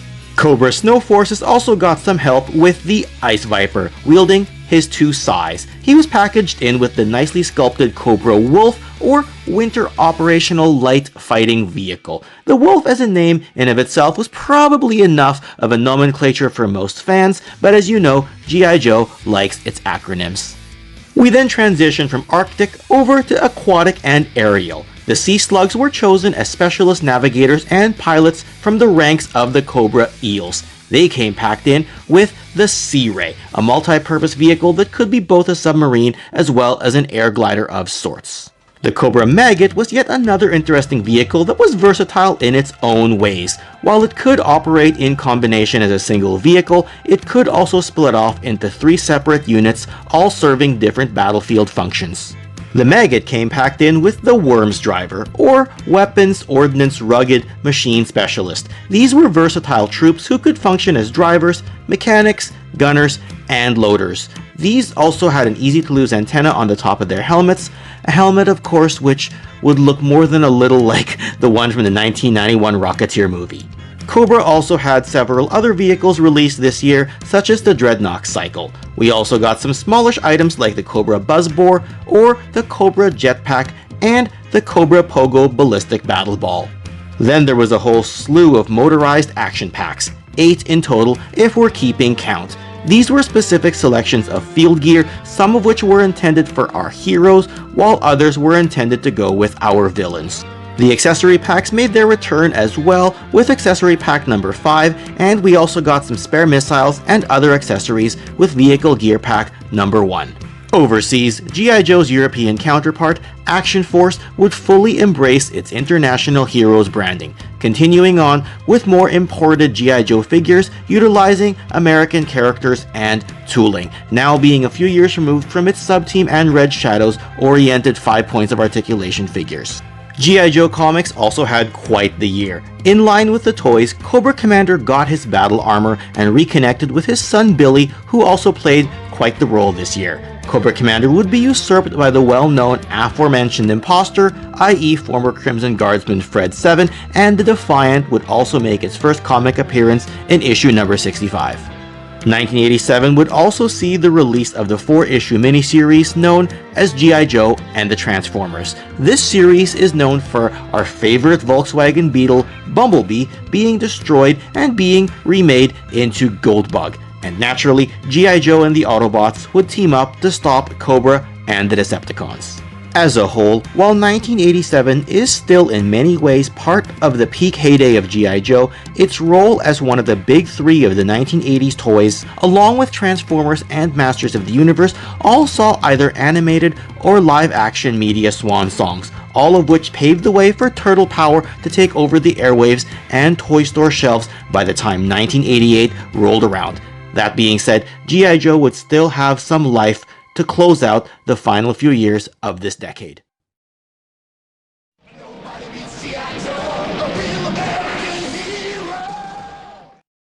If life has taught us anything, it's that very few things are guaranteed. That being said, if you had the pleasure of walking into a toy aisle during the 1980s, one guarantee is you'd be able to find a G.I. Joe figure or vehicle sitting on the shelves, waiting to be purchased and taken to its new home.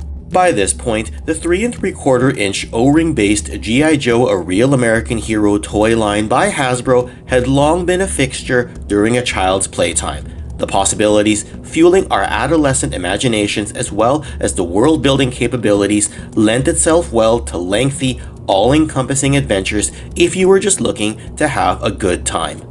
The 1980s saw a period in which G.I. Joe was reintroduced and shifted away from its predominantly realistic military feel of the 1960s and its adventure team rebranding of the 1970s. The 80s downscaled rebranding and its associated media tie-ins would bring G.I. Joe to a whole new level of popularity within the young male demographic audience.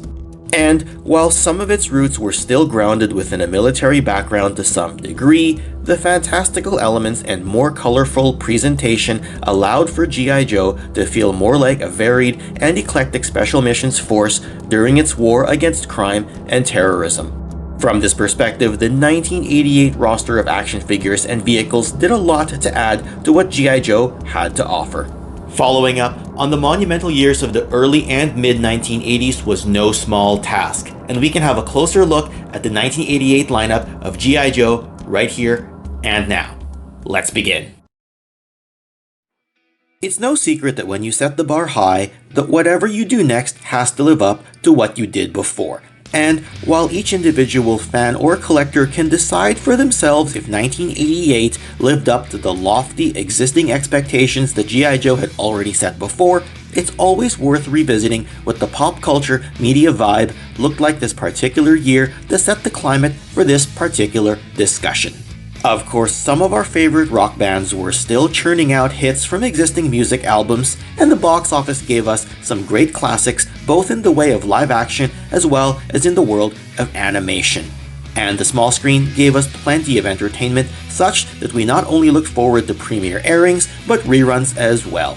Elsewhere in entertainment, Nintendo would continue to secure its foothold in North American markets, while rival company Sega would up the stakes with its 16-bit Mega Drive console in overseas markets, a machine that would be later imported into the Western Hemisphere as the now historic Sega Genesis.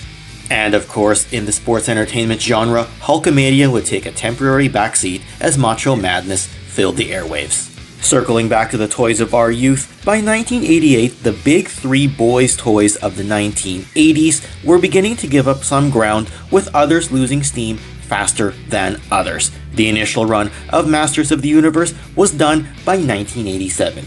Now, the Transformers concluded its animated run in North America during 1987 as well, and elected to shift its toy line a little by introducing new concepts in 1988, albeit to mixed results by comparison to its previous blockbuster levels of success. And with a new major player on the market this year, which was now occupying the attention span of the same target audience,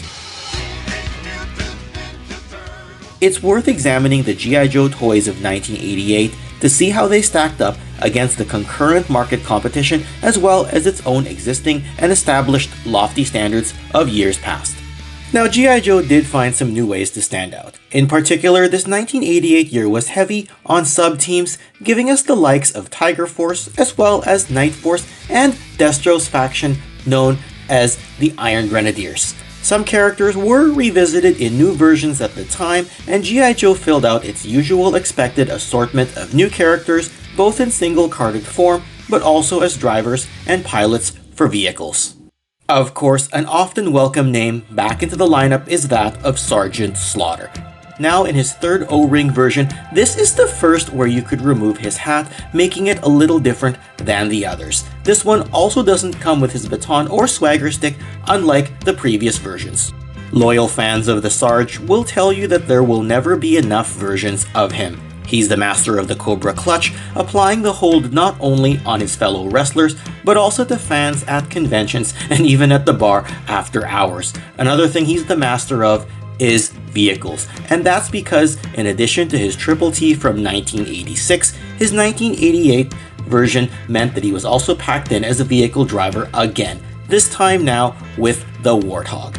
The Warthog was known as the team's amphibious infantry fighting vehicle, and its two heavy missiles attached to its top meant that it was a force to be reckoned with on the field of battle.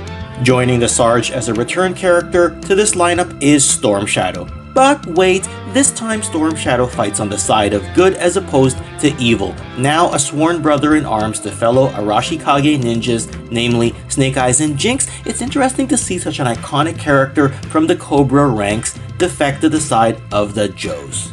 Storm Shadow is joined by another sword-wielding Joe this year, in Budo. That said, he's a samurai rather than a ninja and serves as both the role of infantry as well as hand-to-hand combat instructor. And because some Joes feel right at home in the Arctic, this year's Snow Joe is Blizzard.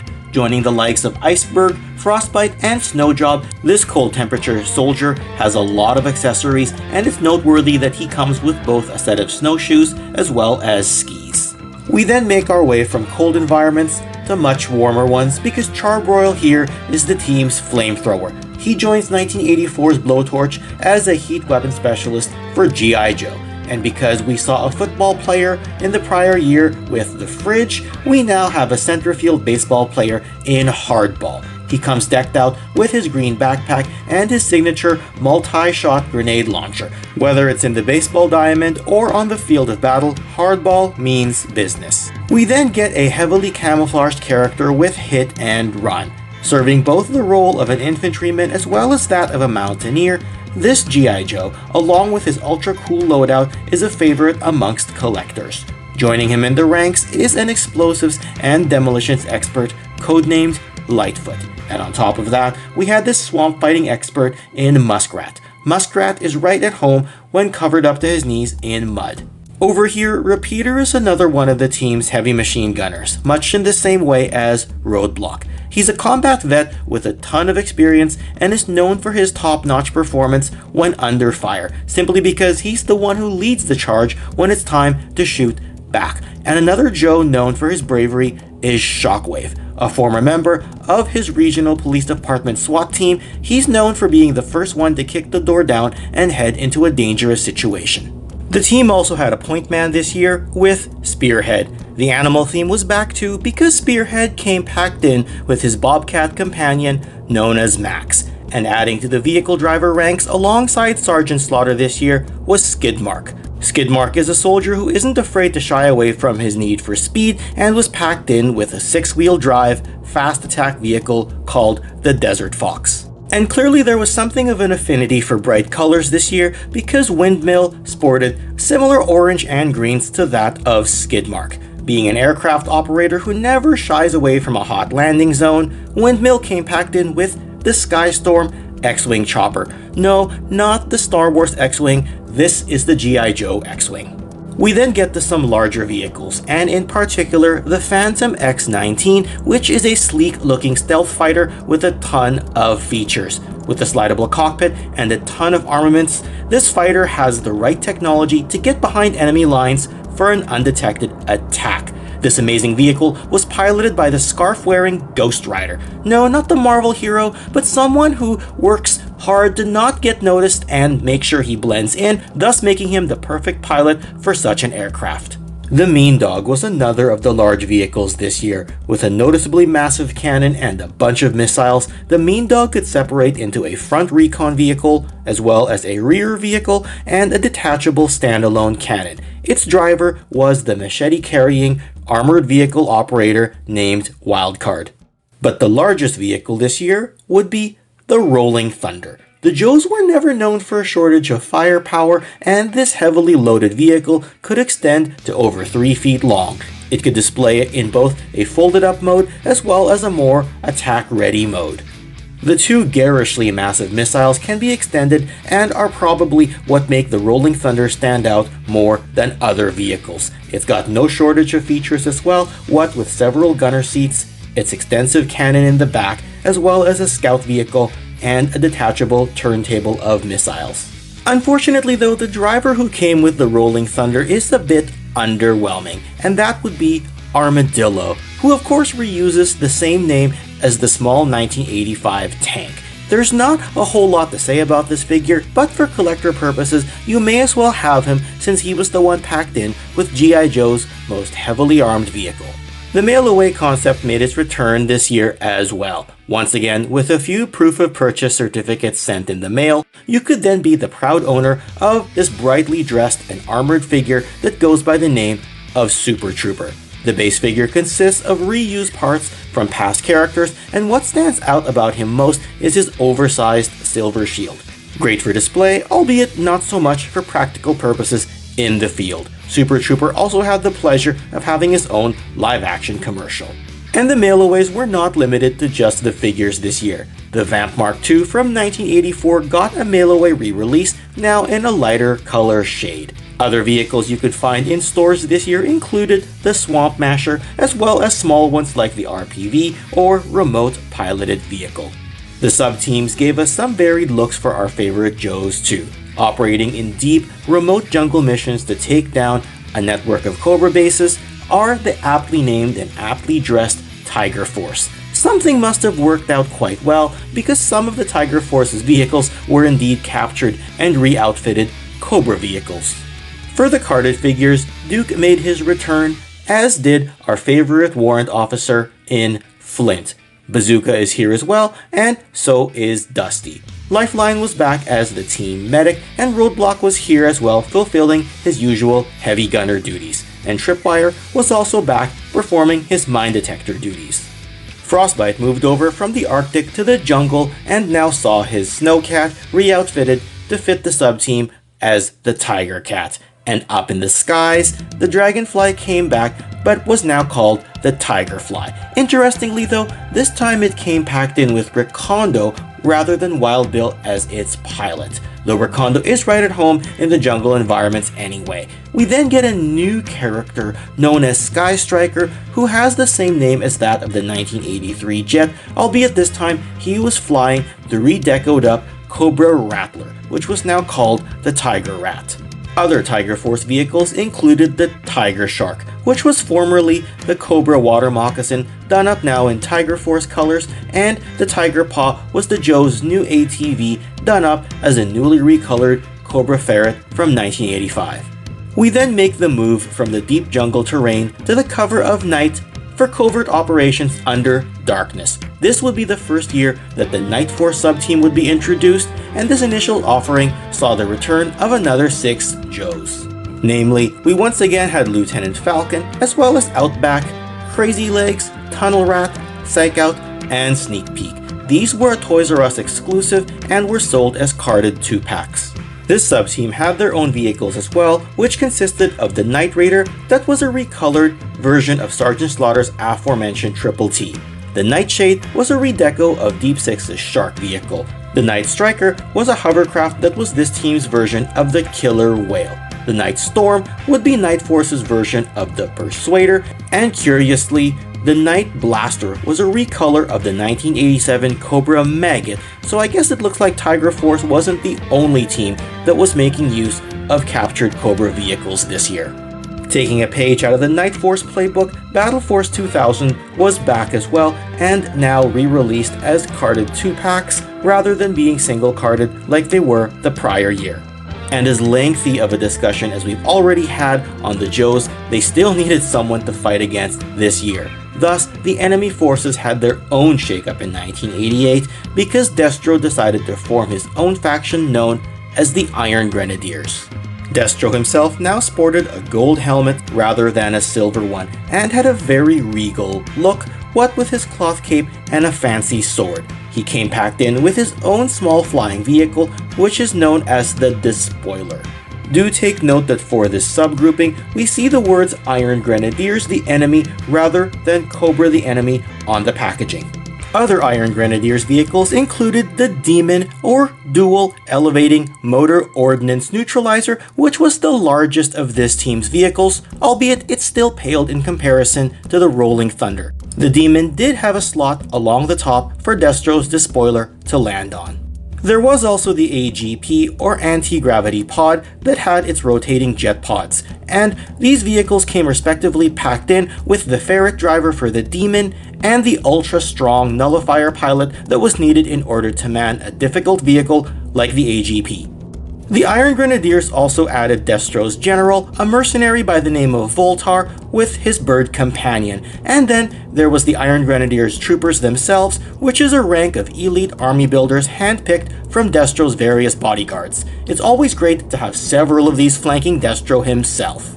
Now we can talk about some of the standard Cobra the Enemy offerings this year. So to that point, we have a few army builders that were non-Iron Grenadier affiliated. For example, here's the Hydro Viper, which was a surgically altered Cobra Eel that could withstand the side effects of deep water diving.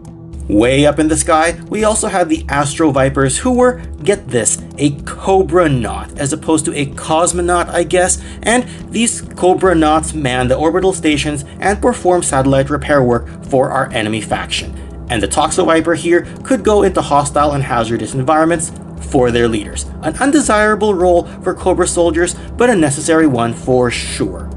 The Dreadnoks bolstered their ranks with this rebellious brute. Road Pig was a rule breaker of the highest degree by nature, though that being said, his loadout looked really great, what with the cinder block hammer, a crossbow, as well as his shoulder pads and spiked blocker shield. We also had the Star Viper, that was a specialized Strato Viper whose reflexes were needed to execute extremely fast maneuvers in the air, and that's because they came packed in with this space vehicle known as the Cobra Stellar Stiletto. The Cobra ranks rounded out in 1988 with the Secto Viper, who was a specialist in marine surveillance and amphibious operations. They came packed in as the driver of the Cobra Bug, which is a mid to semi-large, bright-colored vehicle that just looks unique in every way, though it did have a ton of openings as well to house a fair-sized crew of your enemy forces. The remainder of Cobra's vehicles this year included the missile-firing Cobra Adder, the Cobra Battle Barge, a small missile tank known as the Imp, and a mail-away re-release of the 1986 Firebat, which originally came with the Terror Drome. That said, this one is a brighter shade of red than the first release. And just like in 1987, a whole ton of small motorized action packs were released with options for both the G.I. Joe side as well as the Cobra side. And Battle Gear Accessory Pack number 6 came with a bunch of recolored Cobra weapons and backpacks from earlier years. That covers the toy line as far as 1988 is concerned. Now, overseas, Action Force would continue to embrace the imports of previous G.I. Joe figures, further adding to its lineup, which were branded as international heroes as overseas equivalents to the already existing real American heroes in North America. The comics by Larry Hama had some interesting storylines unfold. This was the year of the Cobra Civil War, which took place between Serpentor's forces and the forces of former Crimson Guardsman Fred Seven, who was still posing as Cobra Commander. That, and we would see the formation of the Iron Grenadiers under Destro in parallel with what was going on in the toy line. There was no cartoon series in 1988, as this was the year wedged in between the 87 animated movie by Sunbow and the 1989 relaunch by the production company DiC. Overall though, even though the 80s were winding down, Hasbro still relied on G.I. Joe, which was very much a household name when it came to toy and media entertainment within the adolescent male demographic. If anything, G.I. Joe was the establishment, rather than being an upstart toy line on the rise, and that in of itself could prove to be a challenge to sustain as the decade closed out. But that didn't take away from everything that G.I. Joe, a real American hero, still managed to accomplish here in 1988. And for that reason, this year, like all its previous years, is still very much considered as a success.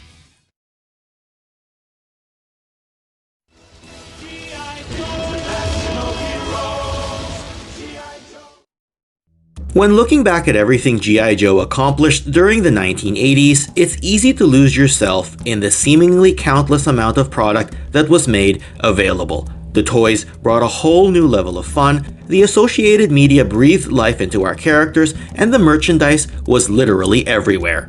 Capping off the decade with yet another full lineup of action figures and vehicles was inevitable, and while the market share in the toy store action figure aisle was getting increasingly competitive, that didn't stop G.I. Joe from giving us some memorable goods to continue growing our roster of heroes and villains during playtime. All of that takes us to the final year of the 1980s. So let's take a closer look at what G.I. Joe toys had to offer in the year of 1989. Let's begin. While it's no secret that sales of G.I. Joe product were stronger in the middle of the decade than it was during 1989, one can still look at the overall roster that was rolled out this year and conclude that there are still many good things to talk about. That being said, things do change as time goes by, and the pop culture climate by 1989 was one indication of this. The world was introduced to new stars occupying airtime on your local radio station, what with singles from artists that we were only beginning to get familiar with. We'd see a return to form at the box office for some timeless heroes who got a nice jolt to their stock and popularity, be it as rebooted stories or showcasing long-awaited sequels. Your home television screen was also subject to some new shows that would be talked about for years and in some cases, decades to follow. In the video game scene, Nintendo would break ground by popularizing the portable, handheld gaming trend with their Game Boy, and further continue to establish Super Mario and his friends as household names. Entertainment would meet sports entertainment when Hulk Hogan took to the big screen in a leading role for No Holds Barred, and in the same year took back the World Championship to further cement his name in the history books. A little closer to home, Hasbro itself would undergo significant changes in 1989. Company CEO Stephen Hassenfeld, who had ultimately made the decision to bring back G.I. Joe earlier in the decade, unfortunately passed away midway through this year, and his brother Alan would take over the company's top position to lead Hasbro into the 1990s. On the front lines of toy design itself, key G.I. Joe designer Mark Pennington had left Hasbro in 1988, though many of Mark's designs would be brought into tangible form in this 1989 year, all of which cements his legacy to this day. Mark is the individual who had taken over for legendary artist and designer Ron Rudat a few years earlier. Other key names would also leave the brand or part ways with Hasbro entirely this year, such as figure sculptor Bill Merkline and Ed Morrill, whose firm was instrumental in G.I. Joe's packaging and branding. All of this would pave the road and lead to a cosmetic shift in the 1990s, a decade filled with bright colors, and when G.I. Joe would begin advertising its spring-loaded accessories as weapons that could really shoot. It also allowed for G.I. Joe's 1989 year to be something of a swan song for this era's real American hero, even if the brand continued on after this point. As for the 89 cast itself, G.I. Joe would continue introducing new sub-teams like what was already being done in the preceding years. Firepower and large accessories were also a theme, and we'd see updated versions of characters who hadn't been featured in toy form since the opening years. On that note, we can most certainly begin with Stalker, who is one of the key field leaders in the Marvel Comics. He's shown dressed for Arctic conditions, being known now as a Tundra Ranger in this version 2 appearance. He comes with a kayak amongst his impressive gear loadout, and it's cool to see him packed in with a vehicle of sorts, even if it is a pretty simple one. Another character finally seeing a return since his 1983 release was Rock and Roll. One of the original Joes alongside Stalker, this one comes with a pair of Gatling guns, making his loadout quite heavy, what with such deadly looking munitions at his disposal. Another of our originals returning was our favorite ninja commando, Snake Eyes. For him, this would be his third version, what with his original 1982 and 1983 straight arm and swivel arm appearances, plus his version 2 that was packed in with timber. And while it's not unusual to see Snake Eyes packed in with both ranged and melee weapons, the multi-piece nunchucks were a nice touch added to a well-established character and G.I. Joe icon. Backblast was added into the lineup this year as an anti-aircraft soldier, sporting a large missile system to take aim and shoot something Cobra-related out of the sky. And speaking of the sky, Countdown was an astronaut who would add to the ranks of G.I. Joe's space lineup and who would also serve as an electronics engineer and fighter pilot. Joining him up in space was Payload. Payload's making a return since being packaged in with the Defiant Shuttle from 2 years earlier. He was included yet again with another space-themed vehicle, this time the Crusader Space Shuttle. The Crusader itself was an altered version of the top shuttle portion from the 1987 Defiant and also comes with the recolored version of the 1986 Night Raven reconnaissance jet, and this has also now been repurposed as the Crusader's scout craft. We'll get back to more 1989 vehicles momentarily. And we can come down from space to the deep waters, because Deep Six received a version 2 release this year as well. A master diver with underwater demolitions capabilities, this version is a much better toy than his original one that only had articulation points at the shoulders. The Joes also added Downtown, a mortar soldier who carried a bunch of shells to fire and had a tripod to set up his attacks from. Recoil was also added this year for the purpose of long-range recon patrol. He's a Joe who's in top physical shape and prides himself on carrying a ton of gear into the field while venturing deep into enemy territory. We've also got Scoop, an information specialist that carries a camera into the field and is the team's news journalist. There's also Dogfight, someone with an unusually high degree of hand-eye coordination. He comes into the year's lineup as the pilot of the Mud Fighter, a craft that dives straight into the heat of battle with guns blazing and bombs dropping everywhere. There's also Hot Seat, a tough guy with a tactical mind. He comes packaged in with the Raider, a heavily armed tank that can detach into a separate scout vehicle as well as a missile rack. Joining Stalker in the cold environments was another Arctic Joe in Wind Chill. His vehicle was the Arctic Blast, capable of holding several Joes, but sometimes Wind Chill would just rather strap on his skis and go at it on his own. We then get to the large vehicle offering this year with the Thunderclap. Coming with the driver known as Long Range, who unflinchingly loves his heavy artillery, the Thunderclap itself is a 3-in-1 set with 2 scouting vehicles and an extendable battlefield cannon as its primary centerpiece. This feature-heavy tracked vehicle is a welcome addition to an already extensive lineup of large G.I. Joe sets offered in prior years. For 1989 mail-aways, we have Rampage. Take note that he does have the same file card real name as Heavy Metal from 1985 and that they are the same figure mold. Rampage is also noted as being the Mauler driver, much like Heavy Metal. Now, also do notice that he doesn't have the microphone that came with Heavy Metal, and he's a noticeably different shade of green and also has some different painted details, which is even more evident when you put the two figures side by side. G.I. Joe also had some battlefield robots this year, and so did Cobra. Starting with the Joe side, you had the Radar Rat and the Tri-Blaster. Now, as we transition over to the sub-teams, Battle Force 2000 got their vehicle edition as well this year with the Pulverizer, which came with an extending turret. Battle Force 2000's figure ranks also expanded with the addition of DJ, a comms tech trooper who enjoys making as well as fixing communications equipment. G.I. Joe's nighttime surveillance team would see a roster expansion as well.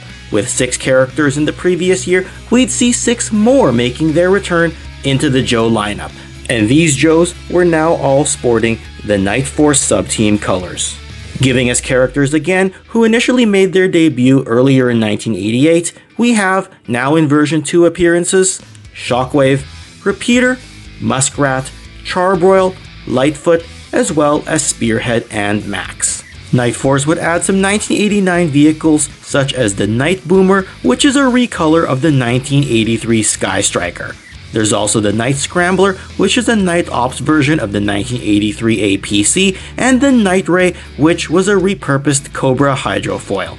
Then there was Tiger Force, who, while not having a figure in the 89 lineup, did have the Tiger Sting, which is a redone version of the Vamp Mark II, as well as the Tigerfish, which is a recolor of the 1986 G.I. Joe Devilfish. A new sub-team would be introduced this year with Slaughter's Marauders. Specializing in fast, rapid offensive attacks, this team would be led by none other than Sergeant Slaughter himself. Now being his fourth version, this would actually be his first carded figure release, given that his prior releases were either all mail-aways or as a figure included with a vehicle. Being the team's most famous drill instructor, when it comes to taking out Cobra, Sarge always means business and is the right person for the job when it comes to leading this team of Marauders. Joining the Marauder ranks now with their green, blue, and brown camo, we'd see the return of Spirit and his Eagle Freedom, as well as Mutt and his Canine Junkyard. The rest of the team would also feature the return of Lowlight, as well as Footloose and Barbecue. The Marauders' vehicles would include another version of the Armadillo, which is done up differently from its 1985 release, what with missile cannons on both sides of the vehicle. There was also the Equalizer, which uses parts from the 1985 Mauler, but like the Marauder Armadillo, also sports different firing weapons, again with the inclusion of missiles on both sides. Then there was the Lynx, which is another tank, and this one utilizes the cannon from the Mauler, albeit with the bottom section of the 1983 Wolverine. Since we're already on the topic of sub-teams, Cobra introduced Python Patrol this year, a stealth unit whose equipment hides their presence from G.I. Joe's detection systems. With their special uniforms, we'd see previous characters, albeit mostly army builders, added into the Python ranks. Copperhead returns this year, now as a single carded figure and sporting a backpack and rifle, unlike his version 1 release that came with no accessories but as a driver for the water moccasin. He's the only uniquely named figure in this sub-team, with the rest being army builders.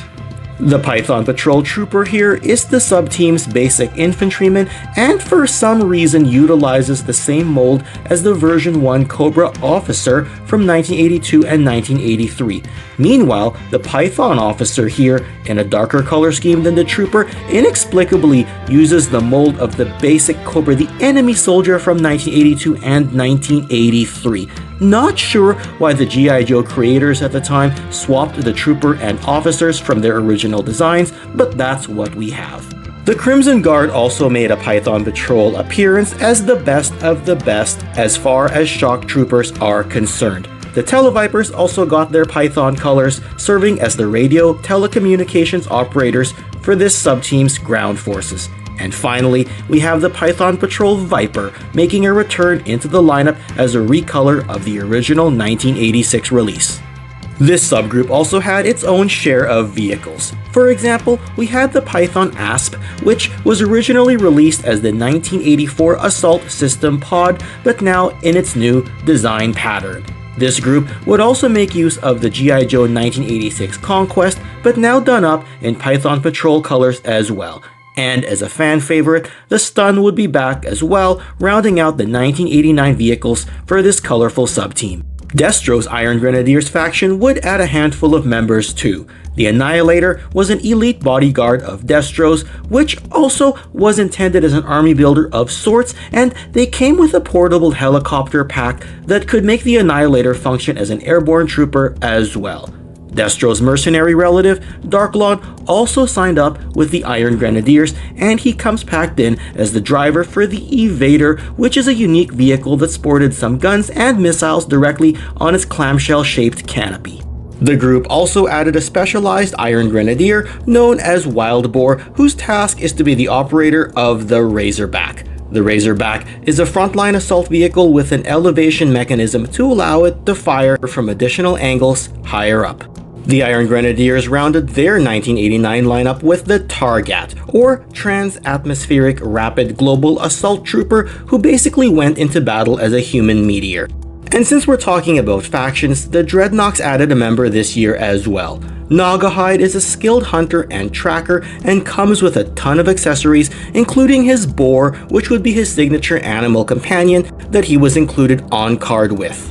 Cobra's army builder legions would see some growth as well. A few of these have now become time-tested favorites, such as the brightly dressed Alley Viper, who came in during this 1989 lineup expansion. These urban assault troopers carried a massive shield while looking like something of a specialized SWAT unit and are a key part of executing Cobra's inner city invasions. Heat Vipers serve as the anti-tank specialist ranks for Cobra. Carrying a bazooka and some rockets into combat, their sighting system allows for them to track down G.I. Joe armor units and wipe them off the battlefield. The Night Vipers here are a possible direct enemy of G.I. Joe's Night Force. Their special equipment allows for them to operate covertly under the cover of dark, and when they're not sneaking up on one another as part of their training, they are probably sneaking up to take out some unsuspecting Joe forces before the battle even begins. There was the Frag Viper, Cobra's designated grenade throwers. Their field of expertise lies in their equipment's ability to fire off more grenades in a given minute than most others who specialize in the explosives trade. The HISS tank saw a remodel known as the HISS 2. Larger than the original, it sports a triple-barreled cannon, missiles on either side, and has a sliding compartment at the back to hold several more figures. The driver of the HISS 2 was known as the Track Viper, and while you could buy the HISS 2 and Track Viper on their own as a set back in 1989, do take note as well that they were also packaged as a 2-pack with the G.I. Joe Mud Fighter in an exclusive box set.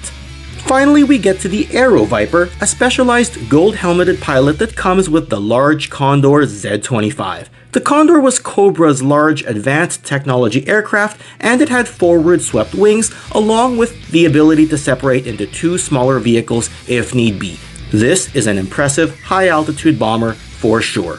For other vehicles, the Fang got a version 2 as well, much like the HISS tank did, and Cobra's battlefield robots, which we touched on earlier, consisted of the Devastator as well as the hovercraft. G.I. Joe also began including micro figures packaged in with some regular figures. 20 different characters were available, and you could also mail in to get a special poster which featured the micro figure collection. While that concludes the US domestic toy run, overseas, G.I. Joe would continue to have life as well in European markets with Action Force International Heroes. Similar to before, these would consist of imported G.I. Joe figures that were released to US markets in prior years.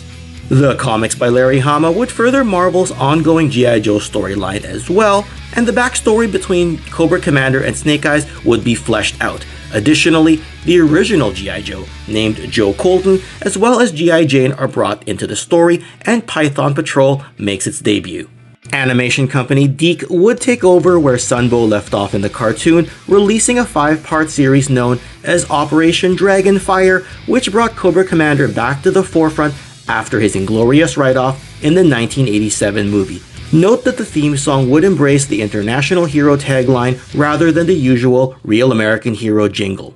All of this would be before we got another full-length series beginning in 1990. Overall, 1989 still showed a ton of solid offerings for the G.I. Joe toy line, effectively closing out a decade of excellence as a leading force in children's entertainment. Yes, for the reasons stated earlier on, the 1990s would bring some changes to G.I. Joe. While that's all still part of G.I. Joe's history, the 1980s as a decade still lends itself to being a well-told story for this line. G.I. Joe brought friends together on the playground, introduced us to a vast range of heroes and villains that would be etched in our memories, and fueled our imaginations with tons of media, all of which makes G.I. Joe a landmark franchise in toy history. And for those reasons, our favorite Real American Heroes, or International Heroes if you prefer, along with the villains they did battle with time and time again, will forever be an exalted cast of characters to its dedicated fan base. A fan base that still celebrates the greatness of G.I. Joe to this day, and hopefully for countless days after. That concludes this extended look at G.I. Joe during the 1980s. Hopefully you enjoyed this stroll down memory lane, and stay tuned because we'll be back here on Toy Connections to look at G.I. Joe during the 1990s and beyond. Thanks again, and take care.